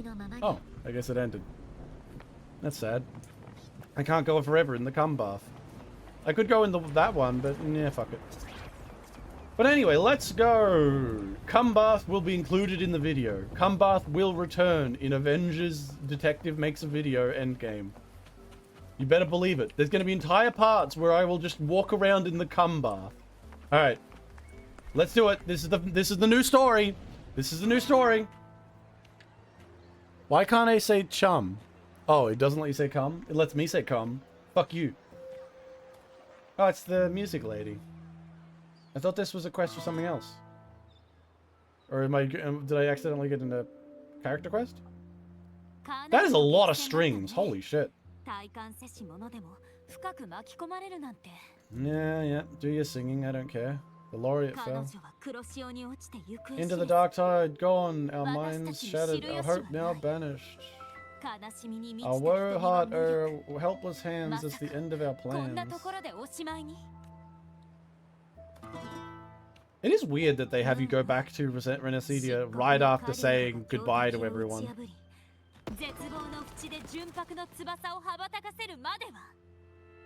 Why is your mouth opening up? This isn't very that impressive. I mean, I guess she's really hot. Outshining the Theoden's spell. Through shadows vast did the night and light unities. With the lantern held high, she banished the dark tide. Oh, they're talking about the cringe girl. Oh my god, let's all clap randomly. While the dark hero has sadly gone, our laureate is here to cheer on. Oh yeah, the dark hero is the fucking cringe lady. That's me! I'm being praised! Neat! I'm so cool! This is the blind guy's character quest. Oh, really? But why is it in the main quest then? Why is it in the main quest? It says it's a main quest. All of the other side quests have been like, you know, side stuff. Oh, I really am quite the legend. This is so unrealistic. Nobody gives a dick ham if a busker or street performer is doing their best. Nah, she's really hot. So that's a different. Like, look at her elf ears. She's just really hot. So yeah, I get it. I get it.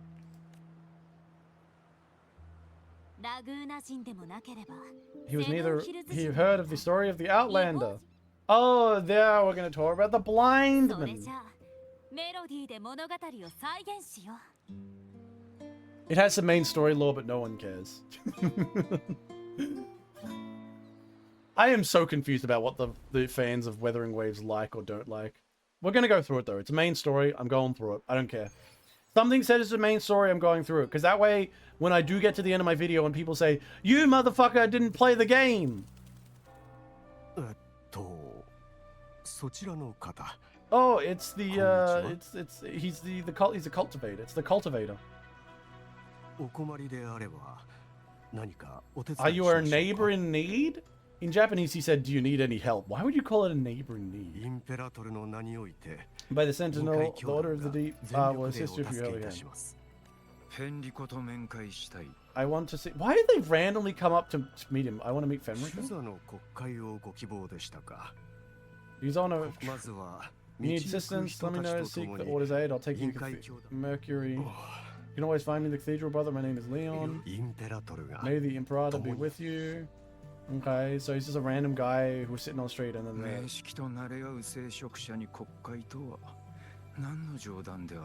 oh, confess to a Primus colluding with the Theoden. Oh my god.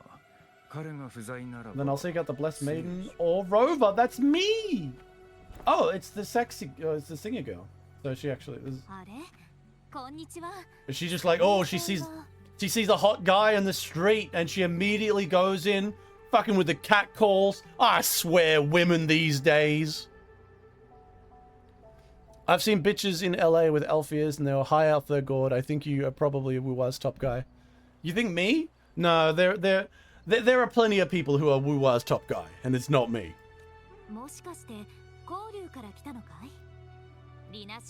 Huanglong. Should I call it Huanglong or Koryu? Because I know that like fucking pronunciation of the I hate that the I can't read the pronunciations. I really do fucking have some sort of dyslexia, don't I? I cannot read anything Chinese. It confuses me. Oh my god, it's Leon. Marvelous blues. He can't actually see. Whoa, what a rude guy. Oh, is this when the attack happened? Oh my god, monsters. This is the attack that I remember talking about, how they should have shown me everyone dying and the city exploding. Watch out for the black mud. Oh my god.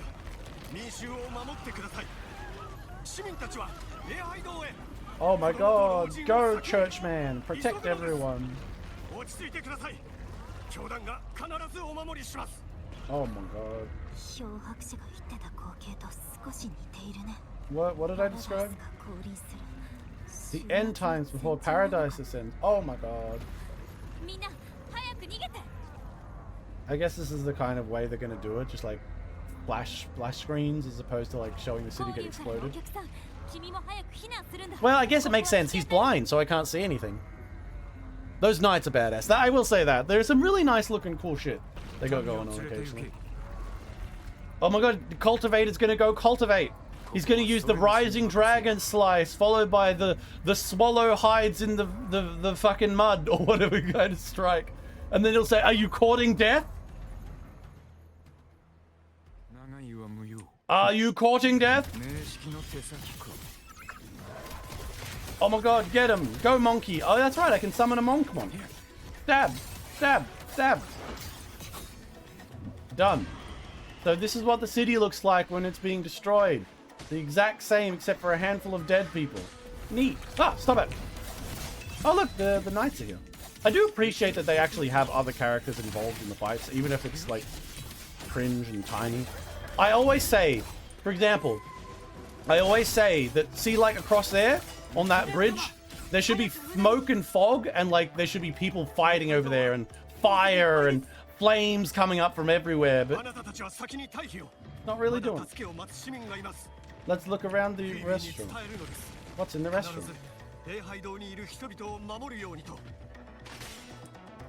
What's in the restroom? Oh. And look, it's the cute girl who gave me some food before. Oh, look at her. She's so upset and scared. Man. No, you cannot stop. What? What the fuck is he doing?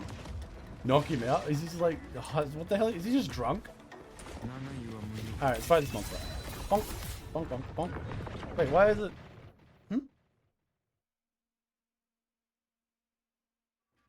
It's a deeper form of dyslexia. Oh man, I probably would have been like given dyslexia. Oh yep, so the war is already over. Oh, the monster's gonna get him. No. Oh, we saved him.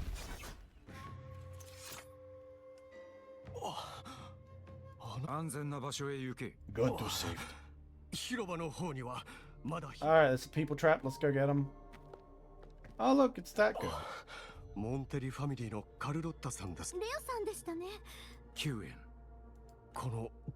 might not have survived this survived soul from Honglang. Honglang! Sorry. Just making fun of pronunciations because I'm bad at it. That's all, I'm just so bad. When it comes to pronouncing anything from China, my brain just melts. That's why whenever the first area was around, like I didn't stream the first arc outside of from the go to the island part for the fucking future dragon. But before that, whenever Chinese names came up, I was like, oh my fucking god.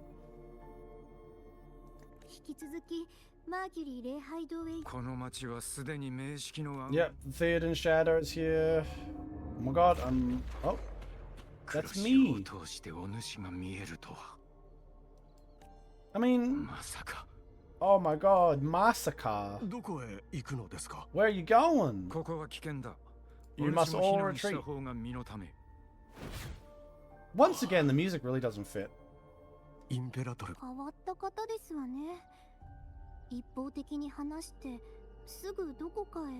What a strange person to just mysteriously disappear. No, that's what a cultivator does. Have you never read a cultivation novel? They just say some like weird, mysterious shit and then disappear into the fog. Yeah, I'm not a bad guy. Well, he's not a bad guy. Old friend of yours? Nah, I just met him before. He disappeared. The Titan's whispers hold no sway over Outlanders. May Imperator's grace guide him what he seeks. He keeps steadfast on his path. Oh wait, really? This guy, but isn't he part of the whatever? The church is evil, it's fine. The church is evil when it needs to be and really nice when it needs to be. That's one of the issues. I would have preferred to see a schism in the church. That would have been interesting. Run, children, run! Trip and die! It would have been funny.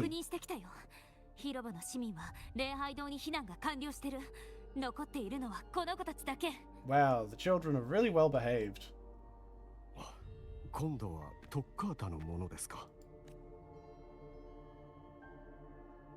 See, the music just doesn't fit. So this is supposed to be like a...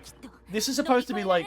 You remember, like, this is supposed to be like the final moments of the city. This is the moment where they're all supposed to be seeing the end of days. And it just comes across so lazily. And it's part of this that really like fucks me up when it comes to a lot of gacha games, not just Wuthering Waves.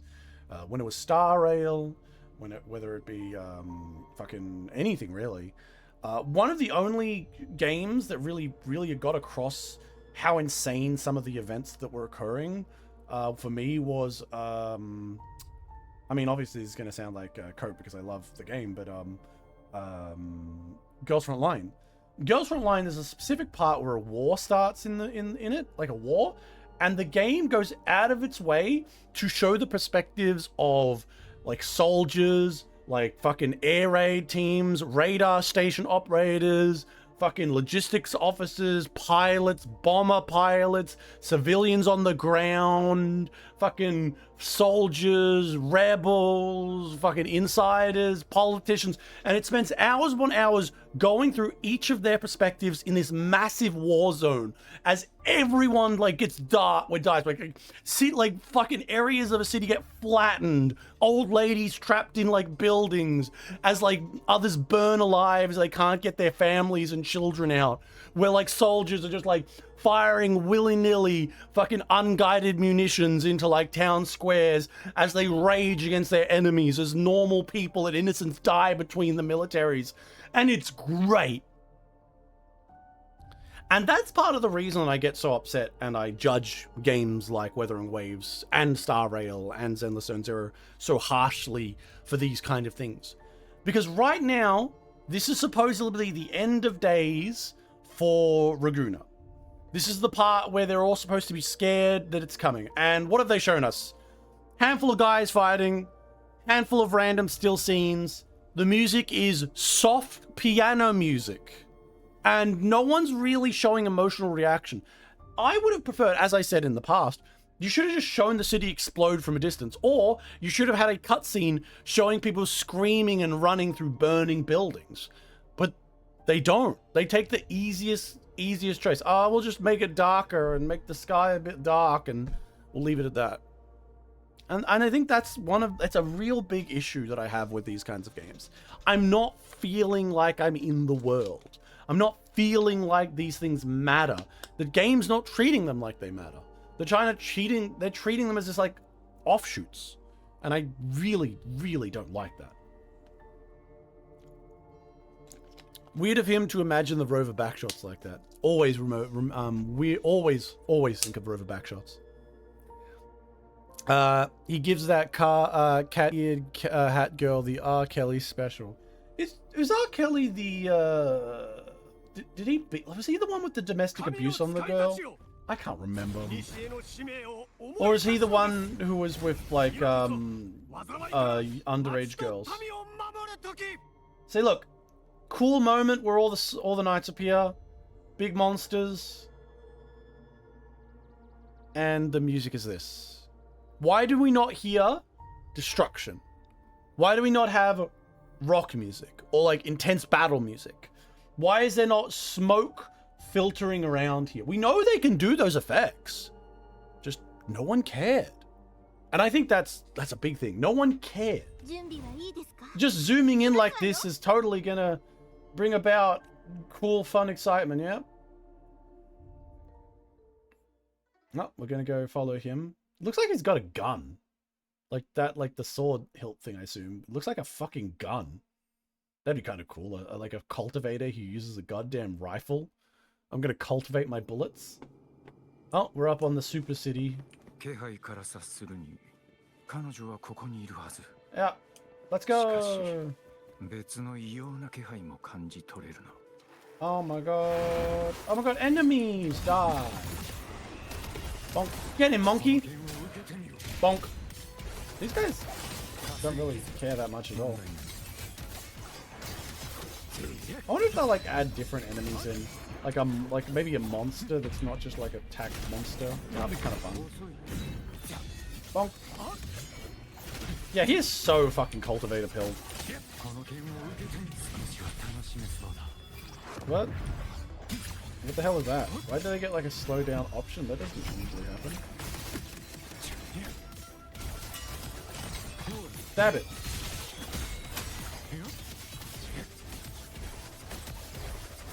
Die. Let's just use it already. Fuck it.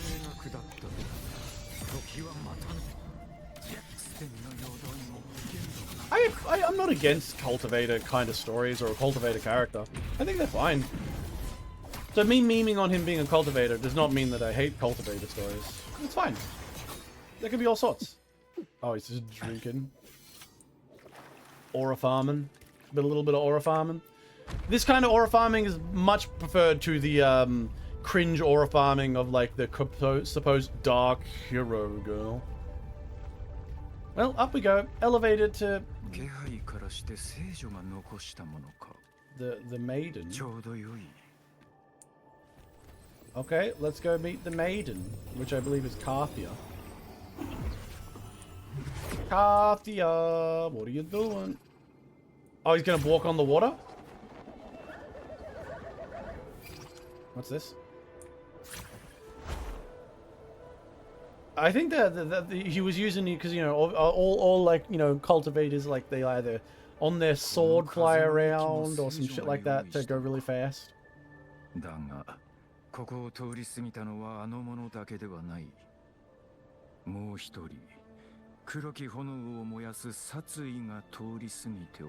Oh, someone evils came through here? Let's go find them. I bet you it's not evil. I bet you it's fucking what's his face. Goddamn, I'm gonna meet the goddamn cringe lord woman.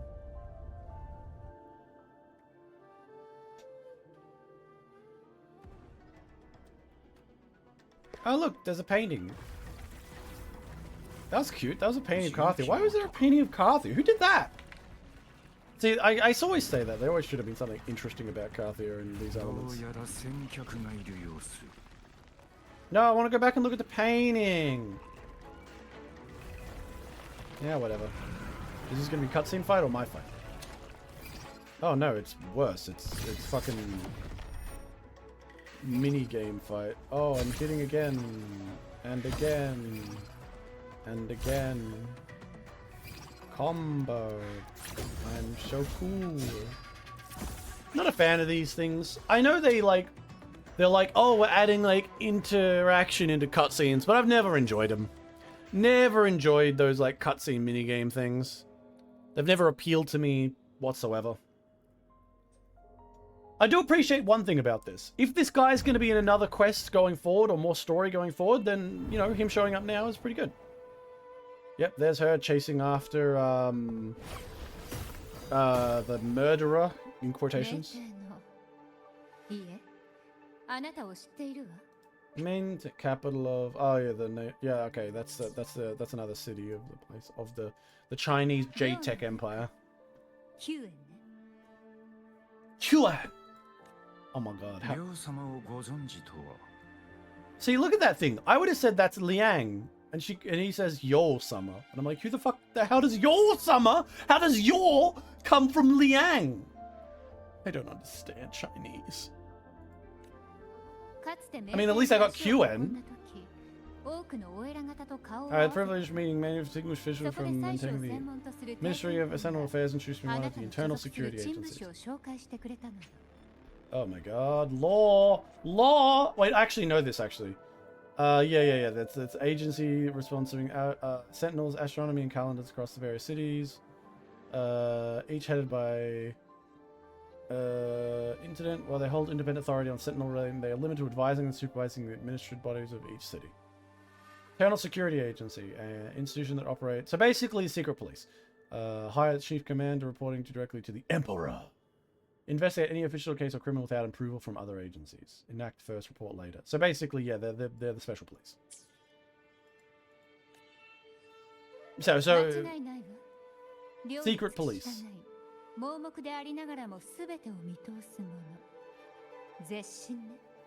Oh my god, the blind watcher. But how could he see if he's blind? My god, I don't get it.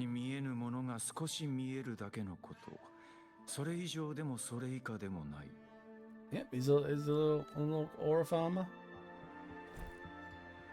Yeah, we're gonna look at the shotgun shells. Look at those massive titties. Sorry, I was distracted by massive titties. Born of light, yet flying in mid-sweat. Can we just shut the fuck up and not talk about Gelbura the Angel anymore? Oh my god, she's so cringe. I can't get over the fact that her actual name is Angel.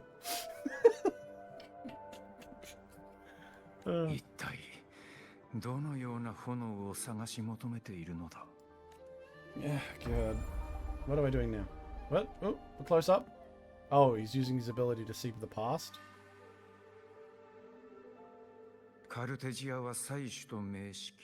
Resonator of Thernadil and Theodan. Isn't that even in death you remain the vessel of both? As for you, there's no record of you in minting archives. All of your Theridians are tied to the Theodan.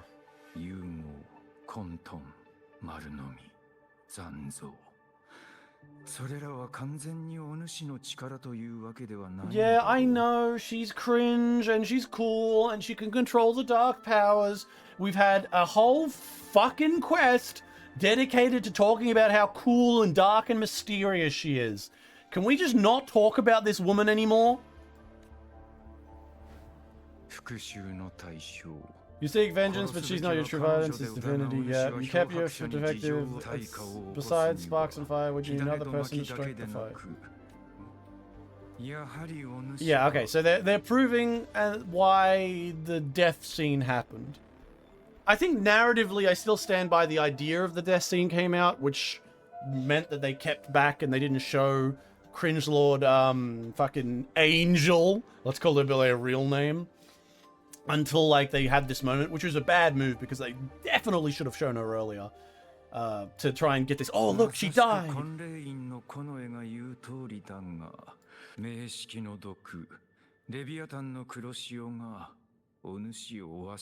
Oh my god, Leviathan's dark tide clings to you.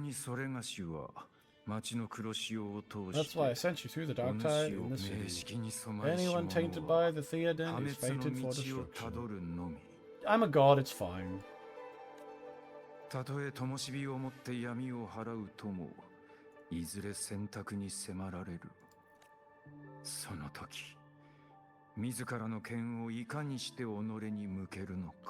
Well, you'll turn your blade on yourself. She would. I mean, honestly, she would, but none of that was really ever really a theory of that would have happened. For example, like, if they actually went through and said, oh, wow, the blade, you have to, like, burn yourself, I think that she would have done it. I actually would have liked that kind of thing. You know what would have been good?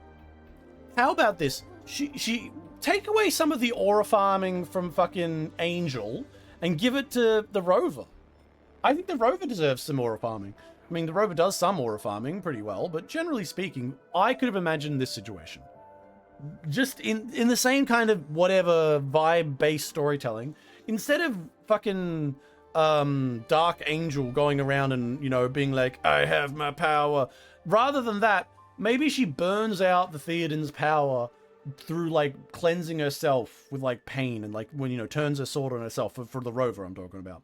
But, and, like, in a situation that maybe earlier in another quest we set up that it was a dangerous thing and you couldn't do it. It'd be like ripping your own soul apart. It's horrific. No one could ever live through such pain and suffering type thing. And then the Rover just does it anyway. And, like, the implication being that the Rover has done something similar before. That could be a fun little narrative. Because, like, you got to leave some mystery in there. And even if, and it's still ore farming, and it's still kind of out of nowhere. Like, wow, you can just burn it away? But no, we'd probably establish that it's possible because it's the rover, and because the rover has done something crazy before. You could probably get away with that much better than what they did end up doing. But what they did end up doing was literally just, I pull random stuff out of my ass until it works. Alright, blind man, where am I going next? They really liked that whole scene of Carthy getting shot with a shotgun.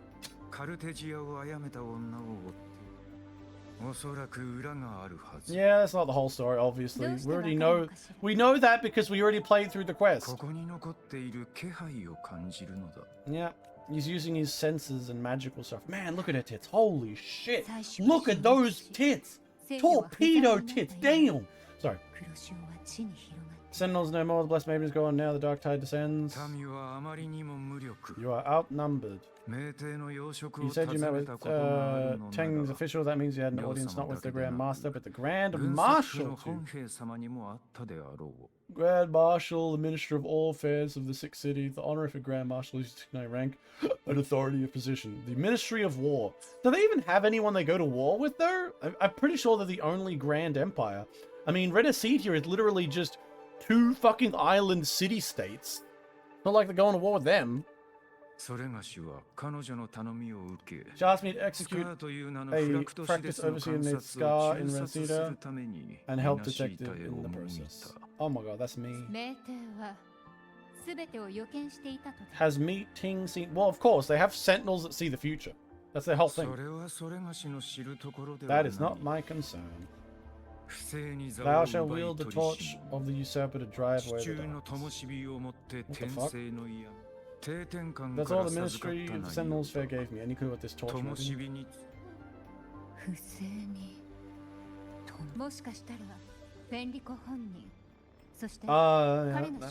Yeah, I forgot to go see Fenrigo.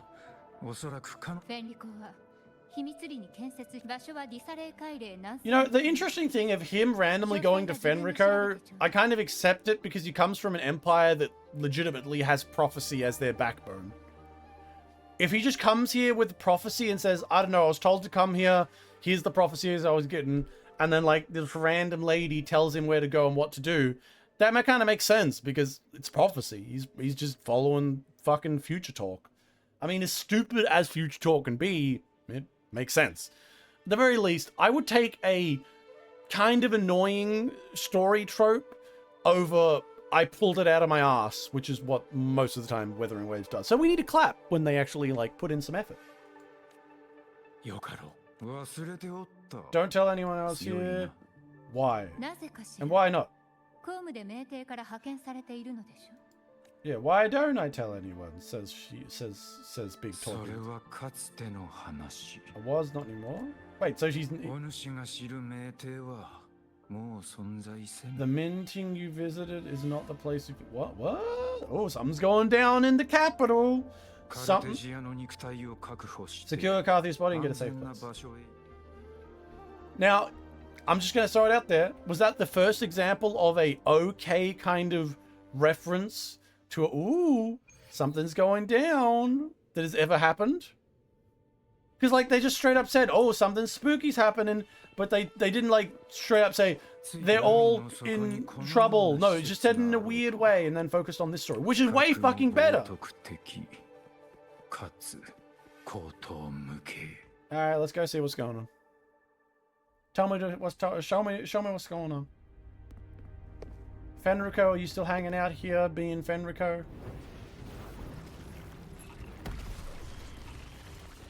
More of the Black Tide boring shit.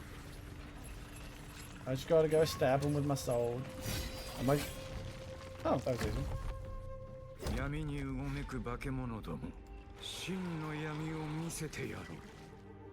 Why is it when he says, I'll show you what real darkness looks like, it's not as cringe as when fucking Angel says it? And I think it's because Angel literally is the epitome of every, like, cringe character trope ever. Whereas fucking Quinn Yang, fucking blind man, he's just your average cultivator story, man. And while they tend to be like OP as well, He's not just got like all of the powers he needs all the time. Kind of like expected from him. And also the law of the world, like I said, like comes from a fucking empire that is all about like seeing the future and predicting stuff, and you know, I kind of get it. And I went through an entire. While I might not like Chapter 1, Chapter 1 did really kind of get me. Oh yeah, this is Jade-Tech world. I kind of got it, you know. And this is what foreshadowing can do.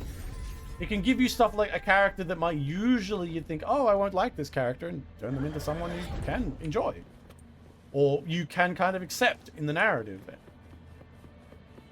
So I'm not hating this guy so far. I mean, I don't like the elements of the story that he's involving himself with, but generally speaking, as a character and how he came to be here is not terrible. I think there's a good reason that I took this choice, because if I do this quest, although I will say I'm not a big fan of the whole, like, everyone's got their fucking special cutscene movement abilities. It's like, fuck off, just show me using the ability. Or let me just hold down something.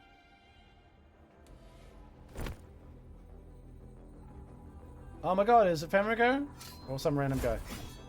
Oh. This place is marred by dark tide filth. Why risk yourself, brother? He's evil. Oh my god. He senses the Fracturaris.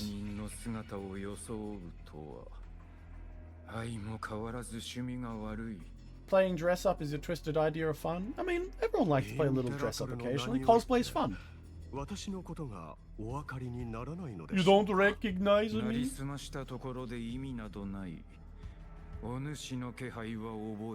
Oh my god, he can see frequencies because he's blind. Is it Scar or is it...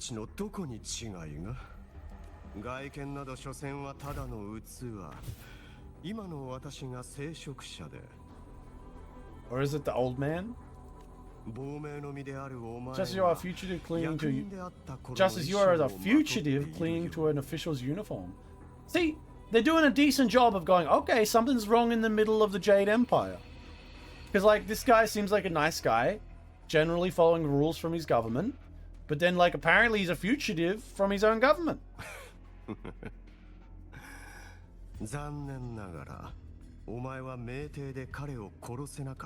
Okay, so something happened in Mingting.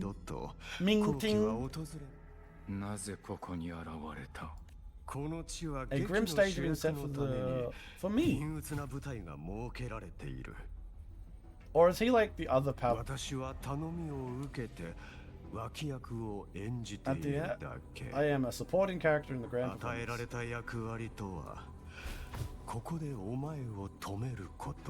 Stop you here. As an acolyte, my faith in Imperator is indestructible, and my flesh remains very fragile. You killed that acolyte. Probably. I mean, replaced him, so... Oh, no, he didn't. What a nice guy. You didn't kill him.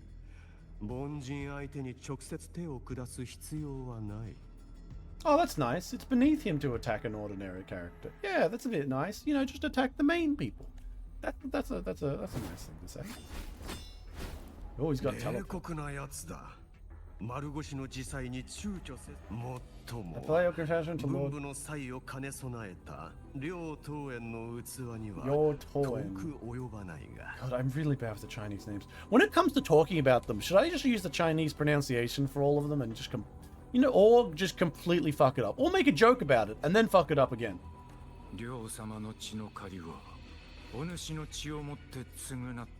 Oh, he killed him. Okay, so so the Fracturaris killed his master. All right. Isn't that debt yours to answer? You wanted criminal minting, yet the Ministry of War sent you all the way to Red Sea to hunt down Scar in secret. Well, I'm not surprised by an empire having on the face of it saying, oh, we hate this guy, he's a villain, we'll get him, and then secretly using him as a weapon, as an agent. I mean, come on. Who would have thought meeting places such importance on him? Well, Scar's a silly guy. 名帝には今もお主の手先がいるのだな。 Yeah, yeah. He's got spies and stuff. All right. Is he gonna show a form? Am I gonna fight someone? 無論私はどこにでもいる。 I am everywhere. そういえばスカーなら今頃セブンヒルズにいるだろう。 All right. 今週で不手際を起こしたのは彼自身の問題だ。そこに私は関与しない。 He did a patchy job, and yeah, he did a terrible job, and he has to answer his own missteps. I'm not sure, interfere with how he handled him. Makes sense. Scar was the worst person to send to try and recruit the rover into the Fractus. Like, legitimately, send anyone else. Why the fuck would you send the unhinged psychopath to recruit the rover? Like, why? Were you planning for it to fail? I mean, that's the only thing I can say. そしてこの過酷な運命を手にする王、我らが主座にして自分のなさえ持たぬ殉教者。 A martyr yet to rule his 目 name. 的は Are you here for 彼に him? あるのだろ Yeah, we're gonna steal his little lantern. う。不正に座を Thou 奪い shalt 取り wield the し torch to usurp and drive away the 地中の darkness. 灯火を持って天性の闇を Oh, 払 he even knows the predictions. このような予言を考 A 慮が得ら prophecy, れた yes. のは But isn't just another verse in 神 Divinity が script? 脚本を書いたからでは。 Well, yeah, the Sentinels are gods, so I guess so. 彼に何をした？ What have you done to him? まだ何も。 Nothing. このような姿になった理由は全て彼が運命を実践した結果。彼 Poor の意識 NPC. はまだわずかに残っている。この灯火の中に。 Okay, and we're just gonna take it from this guy? どけ。 Step aside. He's the dude who fucked with 言われ Favlova, ずと isn't he? も丸腰の私には光竜の刃を止める力 What can な an どない unarmed acolyte probably do against a blade? ただ一つだけ忠告しておこう。 Parting word. フェンリコとお前は所詮同じ存在。 He's not so different from you. お前は多くの You have killed 者を without 殺した hesitation. が Your one mistake was a single act of 余 mercy. 計な哀れみを抱いたせいで台無しになった。 Okay. その過 From that ち moment に of weakness, お前 you が paid 支 no 払 less than った he did. 代価は一束の灯火で How can a lone flickering torch hope to banish a shadow upon a 重 shadow? なり合う二層の闇を払え。 I 冷 mean, 酷な魂よ。終焉の地がお前を待っている。 this is the one that shapeshifts. Yeah, that's what I was thinking. That's why I was. At first, I thought it was the grandfather man, who took on like the other thing. But I think he's the one. Maybe it's not the old man one. Maybe it's the one that was in Pavlova's dream, who was basically helping her out and was like the one that I kind of pointed out and said, this is probably the one that like lied to her and tricked her into joining the Fractus or whatever. That's the one I think it might have been. Alright, let's get the damn thing. 長いは無用。 Oh shit. Oh, I gotta fight. What? Oh, I gotta do that. I have to fight this again? God damn it. Okay, come here.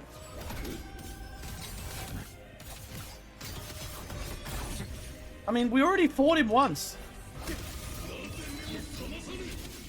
Go get him, monkey. Oh, damn it. Damn it, that was a mistake. That was a mistake. That was a mistake.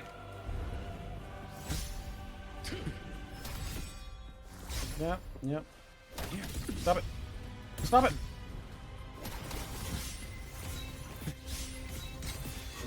God, it's annoying. Get him, monkey. Stop fucking throwing shit at me. 問題ない。 Fuck, this is an annoying fight. I didn't like fighting it the first time I fought it, man, either. Not a very... Yep. Oh, fuck. I don't like it. Fucking useless, I guess. Just get that goddamn armor down. It's actually really annoying to fight this guy. Yeah. Oh. Oh, fuck. No, I escaped it. Oh, fuck! I do not like fighting this guy. I hate this boss fight. Why are they making me fight it again?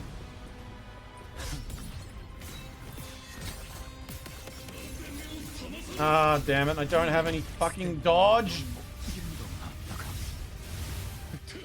Am I gonna be a fucking... actually, did that just not do anything? Oh, man. Let me check. I think I might just be immune. No, there's no way. They wouldn't do that, right?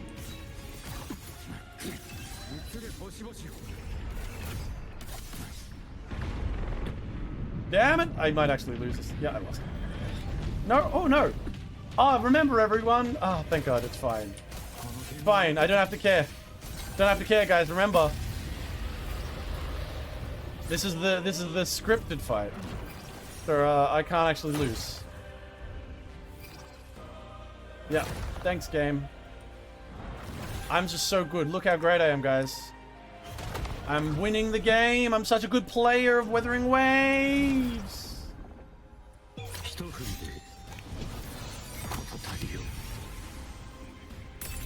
Yeah, it's the same guy, but I know. But I thought we'd already beat him once, so like, why would he go back to his fight form? Wouldn't we just walk up and take it from him? I guess they wanted a fight to be there. It's not that bad. Just have a fight, I guess. They're like, we made this cool boss fight. Can we use it again? Terrible boss fight. I don't like this boss fight. Alright, I got my little thing. We're probably gonna have a little talk with Femrico, and then we just gotta go deliver it.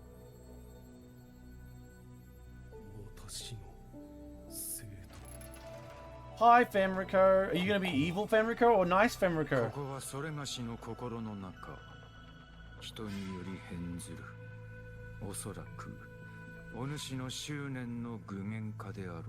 Your obsession? I mean, yeah, I guess. He's got a big old horse.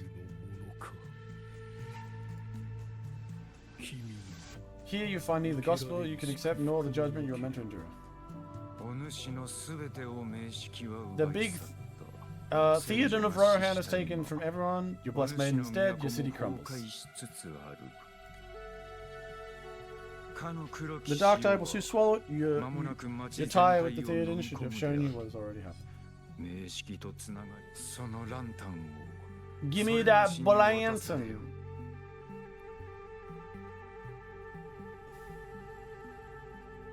They can't even let anyone be super evil.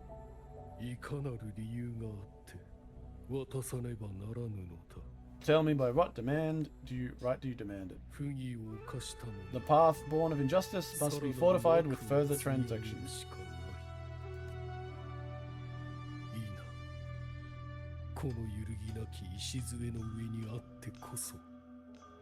Fenrico was another kind of fumble. If they were at least going to make interesting characters, the skeleton is the same guy from... Oh, okay, so that was Skeleton? Whatever. I mean, I'm kind of unsure about that. It was one of the two of them, but either way, he just struck me of like Pavlova was like taken into a lie, really.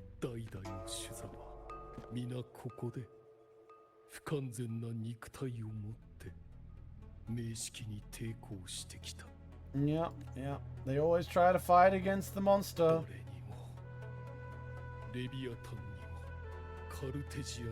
All the practice, none shall keep it from my keeping.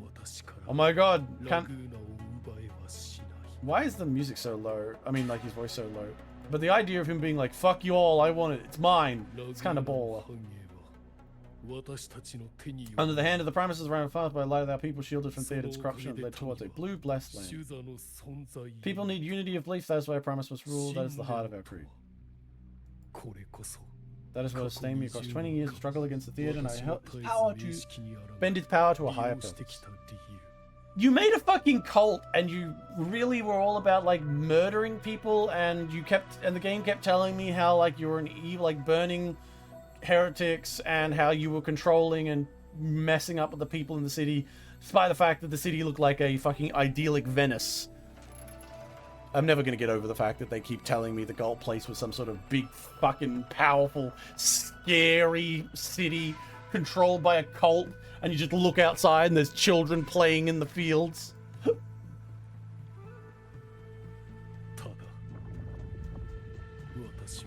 I could use the Leviathans of a hammer and true blessed land to Hollow Paradise against Hollow Paradise, but I was the one who used.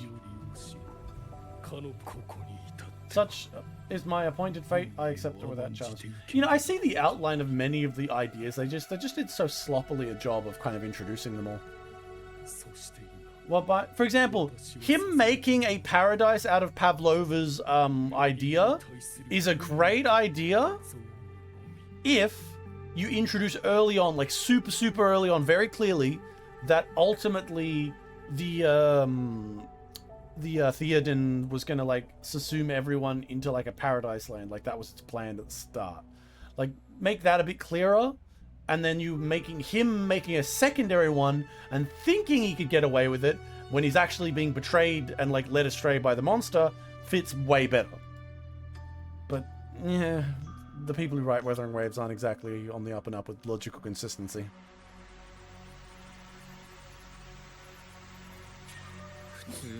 You are only mortal. Mortals don't stand a chance against the theater. 9 days, whispers echo in my head, torment soul can no endure. Despite the Emperor's fading light, granting us only fleeting moments of clarity, generations of Primus have willingly walked this path. You thought you could control its power? Ambition and its obsession fueled your fight against the Theoden, but in the end they are the very things that brought you down. Yet evil and atrocity are written all over your deeds. Well, yeah, he's a cult. What do you expect? He fucked up his own religion. What's spilled cannot be unspilled. There's a time where I could have killed him. I could have killed a man before he waded into a river of blood. Now that chance stands to me once more.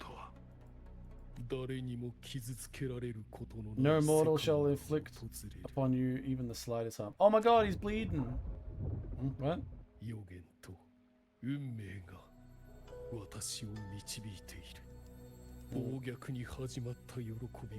Pleasure born of violence shall end in violence. It was a very poor quest, wasn't it? 2.0. Alright, we're gonna have to fight him. Is it the second stage? Come on, show me what's gonna happen. What?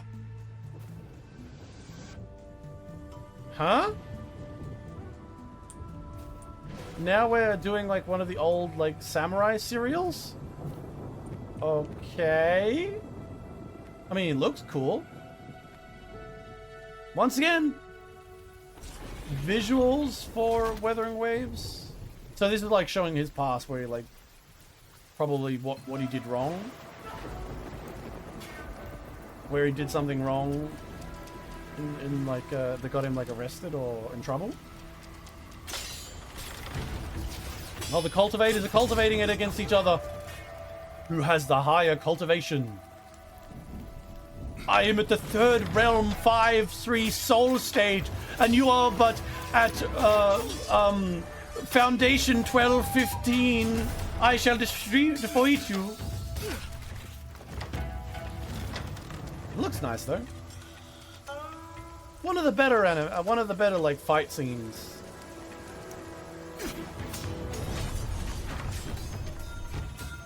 If a little silly, but I like it. I can accept silly as long as it looks kind of cool and stuff. And as a narrative to come in here that kind of probably links into like the city that I'm going to go next to, that kind of seems interesting. Because like, we're not dealing directly with his history right now. Well, we are, but we're not dealing with like certain elements. So he was protecting the... So why was he going to kill this man? So that was the mercy he gave? By not killing him? Oh, we're going to get more information maybe?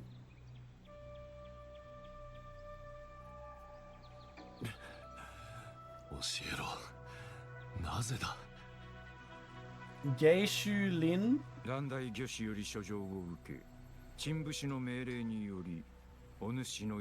Wow.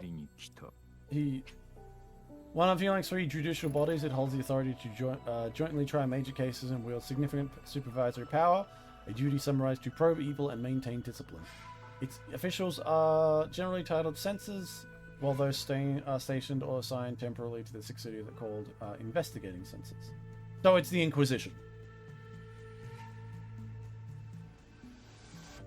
Okay, it's an inquisitional force. So he just got internal security. Just said kill him. Okay. Why internal security? Yeah, he looks like he's a normal dude, just protecting his family, even if he's a bit of a good sword user. They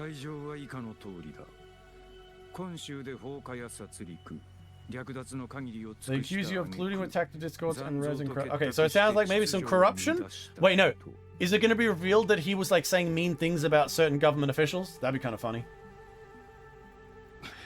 What a joke. Killing them isn't enough.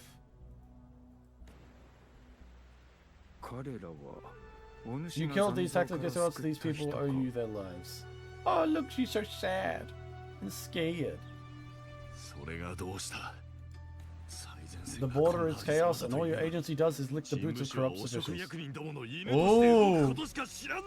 Now, if they make those corrupt officials actually corrupt and not just, it's all the Theoden again. The Theoden has taken over their minds. I fucking hate that shit. I hope it doesn't come up to be that. Please, please don't be the Theoden that's taken over people's minds again. Don't do it again.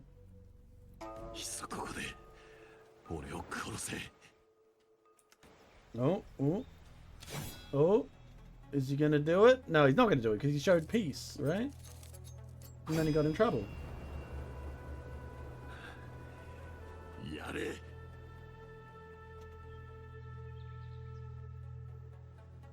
Oh.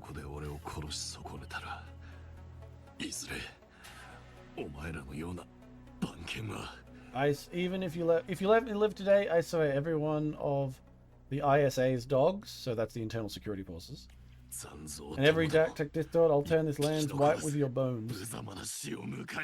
That's kind of beast. That's kind of based. Nice, nice. I like it.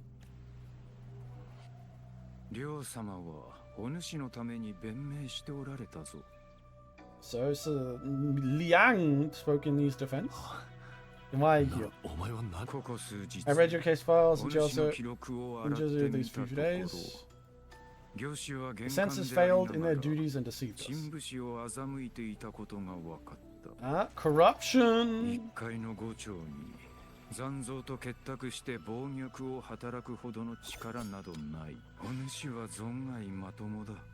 He's just an ordinary man.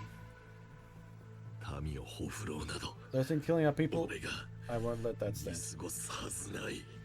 Okay.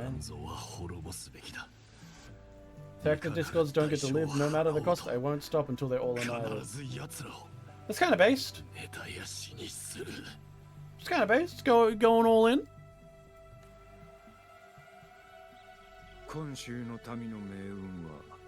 Jinzo's survival depends on stopping the tactic discords. Your incredible might, but strength demands restraint. A sword exists to deter, not kill. Draw too quickly, and you'll die by your own hand.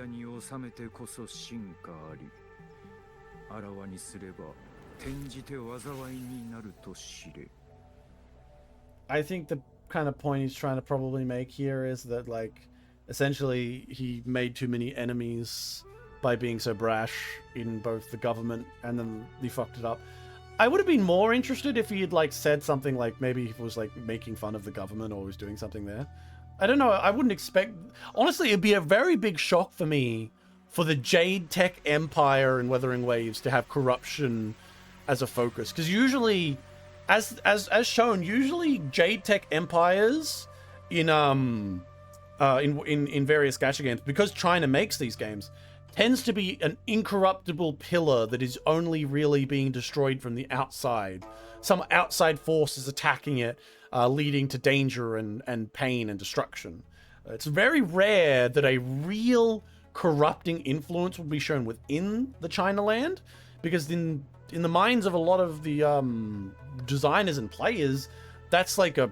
I mean, I'm not making fun of it, I'm just making out the point. You don't show off China being bad, because this is China. This is space Jade Tech China, or whatever you want to call it. So of course they don't show off negative parts of it, or at least that's the kind of vibe I used to get. その剣なら残像をほふる You can cut down tactics or 人 save を lives. 生かすことも容易。民を守る If you resolve to press the 決意 Lansdowne が揺るが Serm, ぬ this will 限り forge your お legacy. 主は将来かな That's neat. I like that little scene. It's telling me stuff about the city and the empire of the without going there. I mean, they had that whole Earth First City, I suppose, but I haven't thought about it in so long because that place was so terribly written. What haunts you, the memory you carry. That was, I see the rainy night, the battle, and the Theoden are feeding on it. それを糧とする死山決河の平原 I see the plain blood, drenched in blood, the man sitting atop of burning in black flames. What happened to him? 無双選手の淵にさらわれた Overyax's abyss. Isn't that fucking the little teddy bear in his hands? 私のように And shared my fate. So basically, a guy trying to go far and be really good and help other people, and then he just dies. 当時の彼は悪人などではなく善人であったそれでもあのような末路をたどってしまった So basically, 彼を殺すべきだった so basically, what he's saying is, this guy went down this path to try and save people, even though he was being targeted by corrupt officials. But eventually, he did become bad anyway. All right, this is kind of interesting. I don't remember him from the first chapter though. Was he like someone who was actually in the first chapter? Fuck. I hope he. 家庭など無意味 History grants no second 死 chances, 者 and the は dead do 蘇 not return. らぬ全てを I've lost 失 everything, but え it still does ど not 犠 recover the 牲 debt I 者 owe を the 生き dead of 返 that ら battle. せることは叶わぬのだ彼と再会を果たした時 There's only one thing I can do next time we meet, end him quick and clean.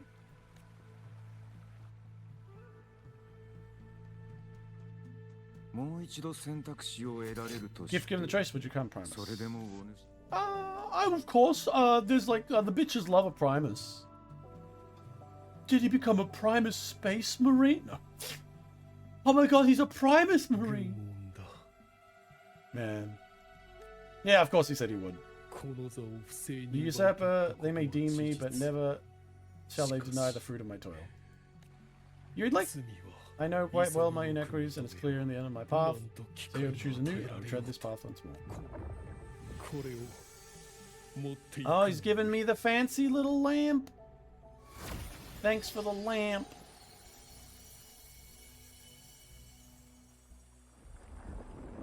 Thank you. Free lamp. 不正に座を奪い取りし者これが資源の器か First relic. Well, whatever. Just grab it. We gotta take it to myself. I mean, 仙台主座のナポリ2世はこれを用いてラグーナの黒潮を払った okay. So the order grabbed the attention after it used his funny little thing to kill it. この灯火を Journey to paradise shall come and merge attempt what the righteous ones will surely be. So I gotta go give it to me, the robot. 漂白者も黒潮に染まっておる I've already been tainted. Nah, but I'll be fine. 黒潮は全てをつなぎ合わせる The dark tide binds us all. I did feel her presence. Now she stands as a new harbinger walking a path that was never meant to be hers. 徐々に Nah, that's like the little mutant monster in my hand. Not me. Well, not Rover, technically. この灯火を Geshu is the former general of the Midnight Rangers who was branded a traitor after overloading his powers during a catastrophic disorder battle 3 years ago, leading to massive casualties and his disappearance before being seized by Junior 1. Is that the guy? Oh. So that he was in lore though. He wasn't actually in the story though. Like they just kind of show and talk about him as an existence, right? He wasn't like in the story, right? And how is that a traitor thing? He just like... Didn't he just like, you know, try his best and then fail? That's not like traitor thing. That feels like he just made a mistake. I suppose this is the difficulty of there being such a long time between me playing the first chapter and this one. And also the first chapter generally being so bad that a lot of my memories of the first chapter are not very good. Like... But a dying premise has no right to hold on to this. これが My destiny! 私は Upon deception, I built a reign and legacy. No mortal could afflict upon me even slight harm. 最も漂白の義 Oh 人 my fucking god! 断じて常人ではない。 The wandering righteous one is no mere mortal. Finally! Finally! Thank you, Fenrico! Thanks for putting it in words! Yes, I'm a god! Thank you for noticing! Finally!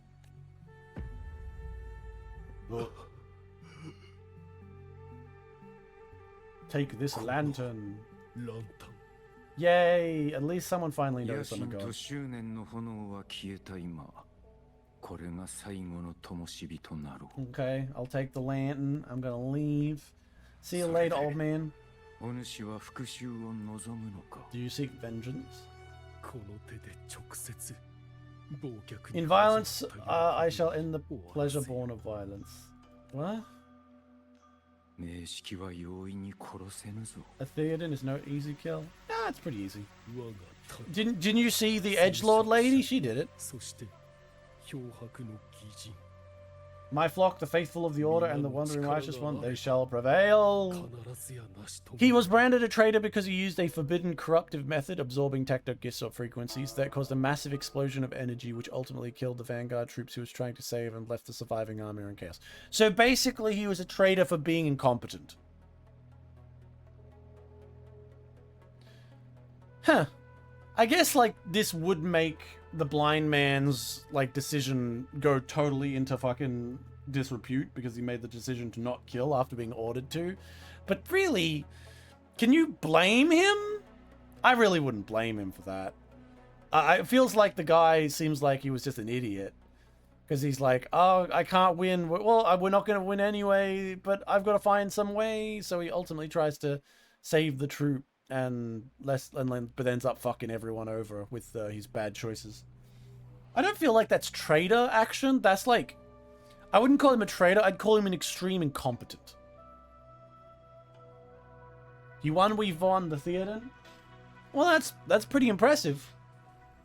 That sounds pretty fucking cool. Even if he did kill off a lot of his friends, and I'd say like ultimately, yeah, he should get censored and probably executed for that from like a military standpoint. But like from a standpoint of calling him a traitor, that doesn't make sense.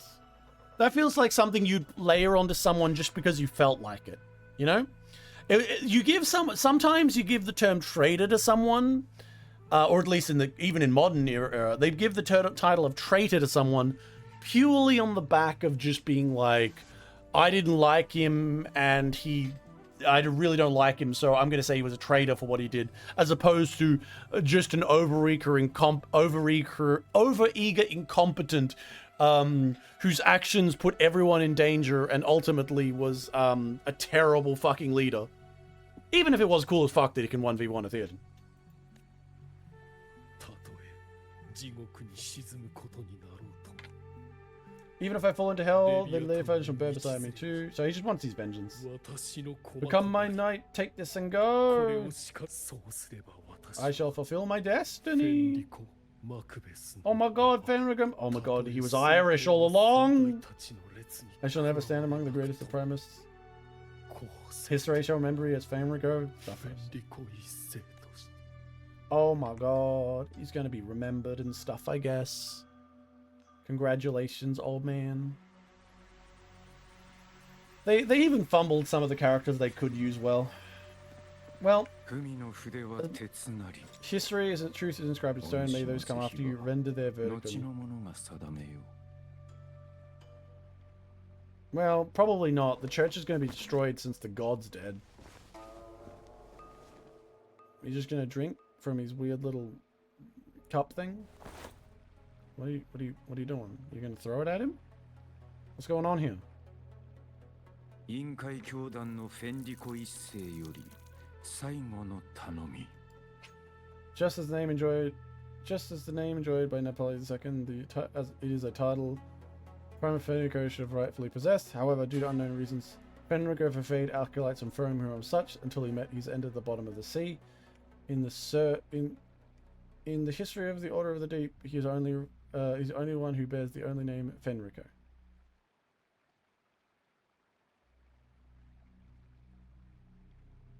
Okay, so basically he randomly has a different name. Okay. Yeah, they're trying to give him something. They're trying to give him something, I guess. Something. Yeah, well, as far as an NPC who had a cool ending, he didn't really have a really cool ending. Avidius had the best ending of all of the NPCs. I got to remember that. Going into the next area in 3.0, I should be looking at it and being like, oh, okay. In 3.0, there's going to be like NPCs, and they're the ones who are going to suffer. Oh, is it over? Oh, that's neat. So I'm actually fully done. Yeah, with your stupid music thing that has way too many things. Yeah, I won. I remember. I was there. I was there like yesterday.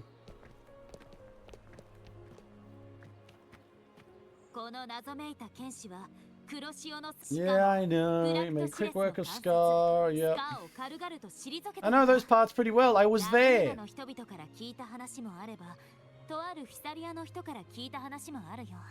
Yeah, I know.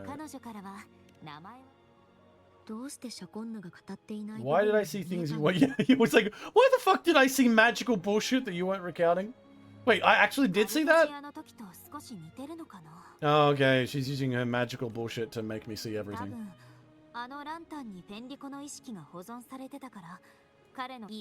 Okay, a swordsman distant shore, aiding a disgraced primus, taking vengeance on Theoden. Astonishing, but it's all true. Wow. Mention someone else, a man burning in black flames. Am I gonna see that guy?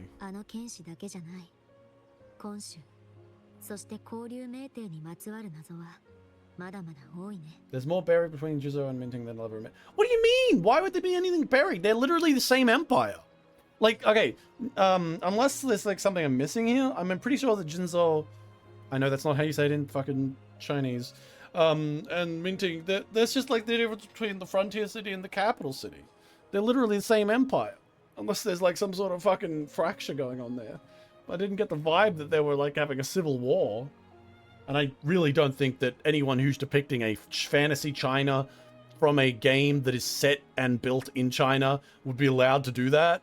That'd be awful. Good lord, they would not allow that. Could you imagine if they allowed something even remotely equivalent to Taiwan to be considered? Like fucking the outer Jinzhou city was like, I want to be independent. I'm my own city. I have my own military and my own taxes. And then the Empire's like, no, we might not be in there. We might have different flags, but no, you're ours. And there's a war. That'd be kind of cool. But they would never do that because, you know, this is fucking JTech. I'm already surprised that they suggested there was some corrupt officials. Yep. Even Joshi was left in the dark. But isn't he also hated by his own people? He's got a secret that... Why do you think he has a secret? I mean, there's not many... Like, what went on there wasn't really a secret. Sure, he made a mistake in not killing the guy as ordered to by the corrupt officials. The guy went on to go into a war in the outer world, outer area, and fucking blew himself up. And that was a big problem. And that got him in trouble, so now he got fired from his job, and he's a fugitive. But he still works with some of the people from his old job under the table, is the basics of it. I don't see how that's a secret that's going to shake the fucking place to its core. That feels like a big leap of fucking knowledge. Ah, don't worry, I'll head back there anyway. That'll be the next quest. If you brought the first relic, then he's one of the heroes who saved her in a studio. He's probably hanging out. No one saw him after the final battle. Okay, I could go search for him. Okay. Oh god, there's more? Do I have to? Do I have to? You know what? Let's just leave it here. Well, I know it would have been nicer to finish the quest off directly, but let's just sit in the cum bath and have a little relaxing time. Come on, cum bath, take me forward. So, like 10 minutes. Nah, fuck it, I can't be bothered.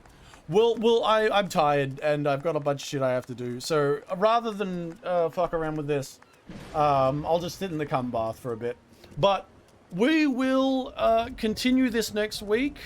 I will have a few days next week I can stream. I'll check my schedule and put it all on together, so you'll be able to check by looking on to the Twitch schedule thing. But probably it's going to be like Tuesday my time and Wednesday my time. But maybe Thursday, Friday, Saturday will have to be off, and then the week following that, at the very least, the first half of the week will be off again as well. So we won't be able to get into our adventures that much. I promise I won't play any of the exciting adventures of Wuthering Waves without you all. I promise. I would never. I will, as much as I want to continue the exciting adventures of Wuthering Waves.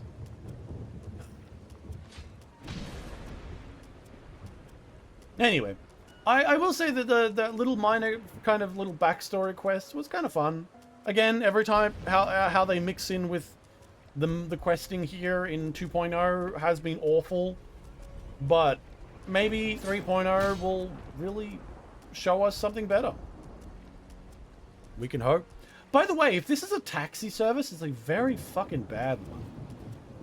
Who would want to, I mean, like, aside from sitting in, like, a bath of cum, like, it's so slow.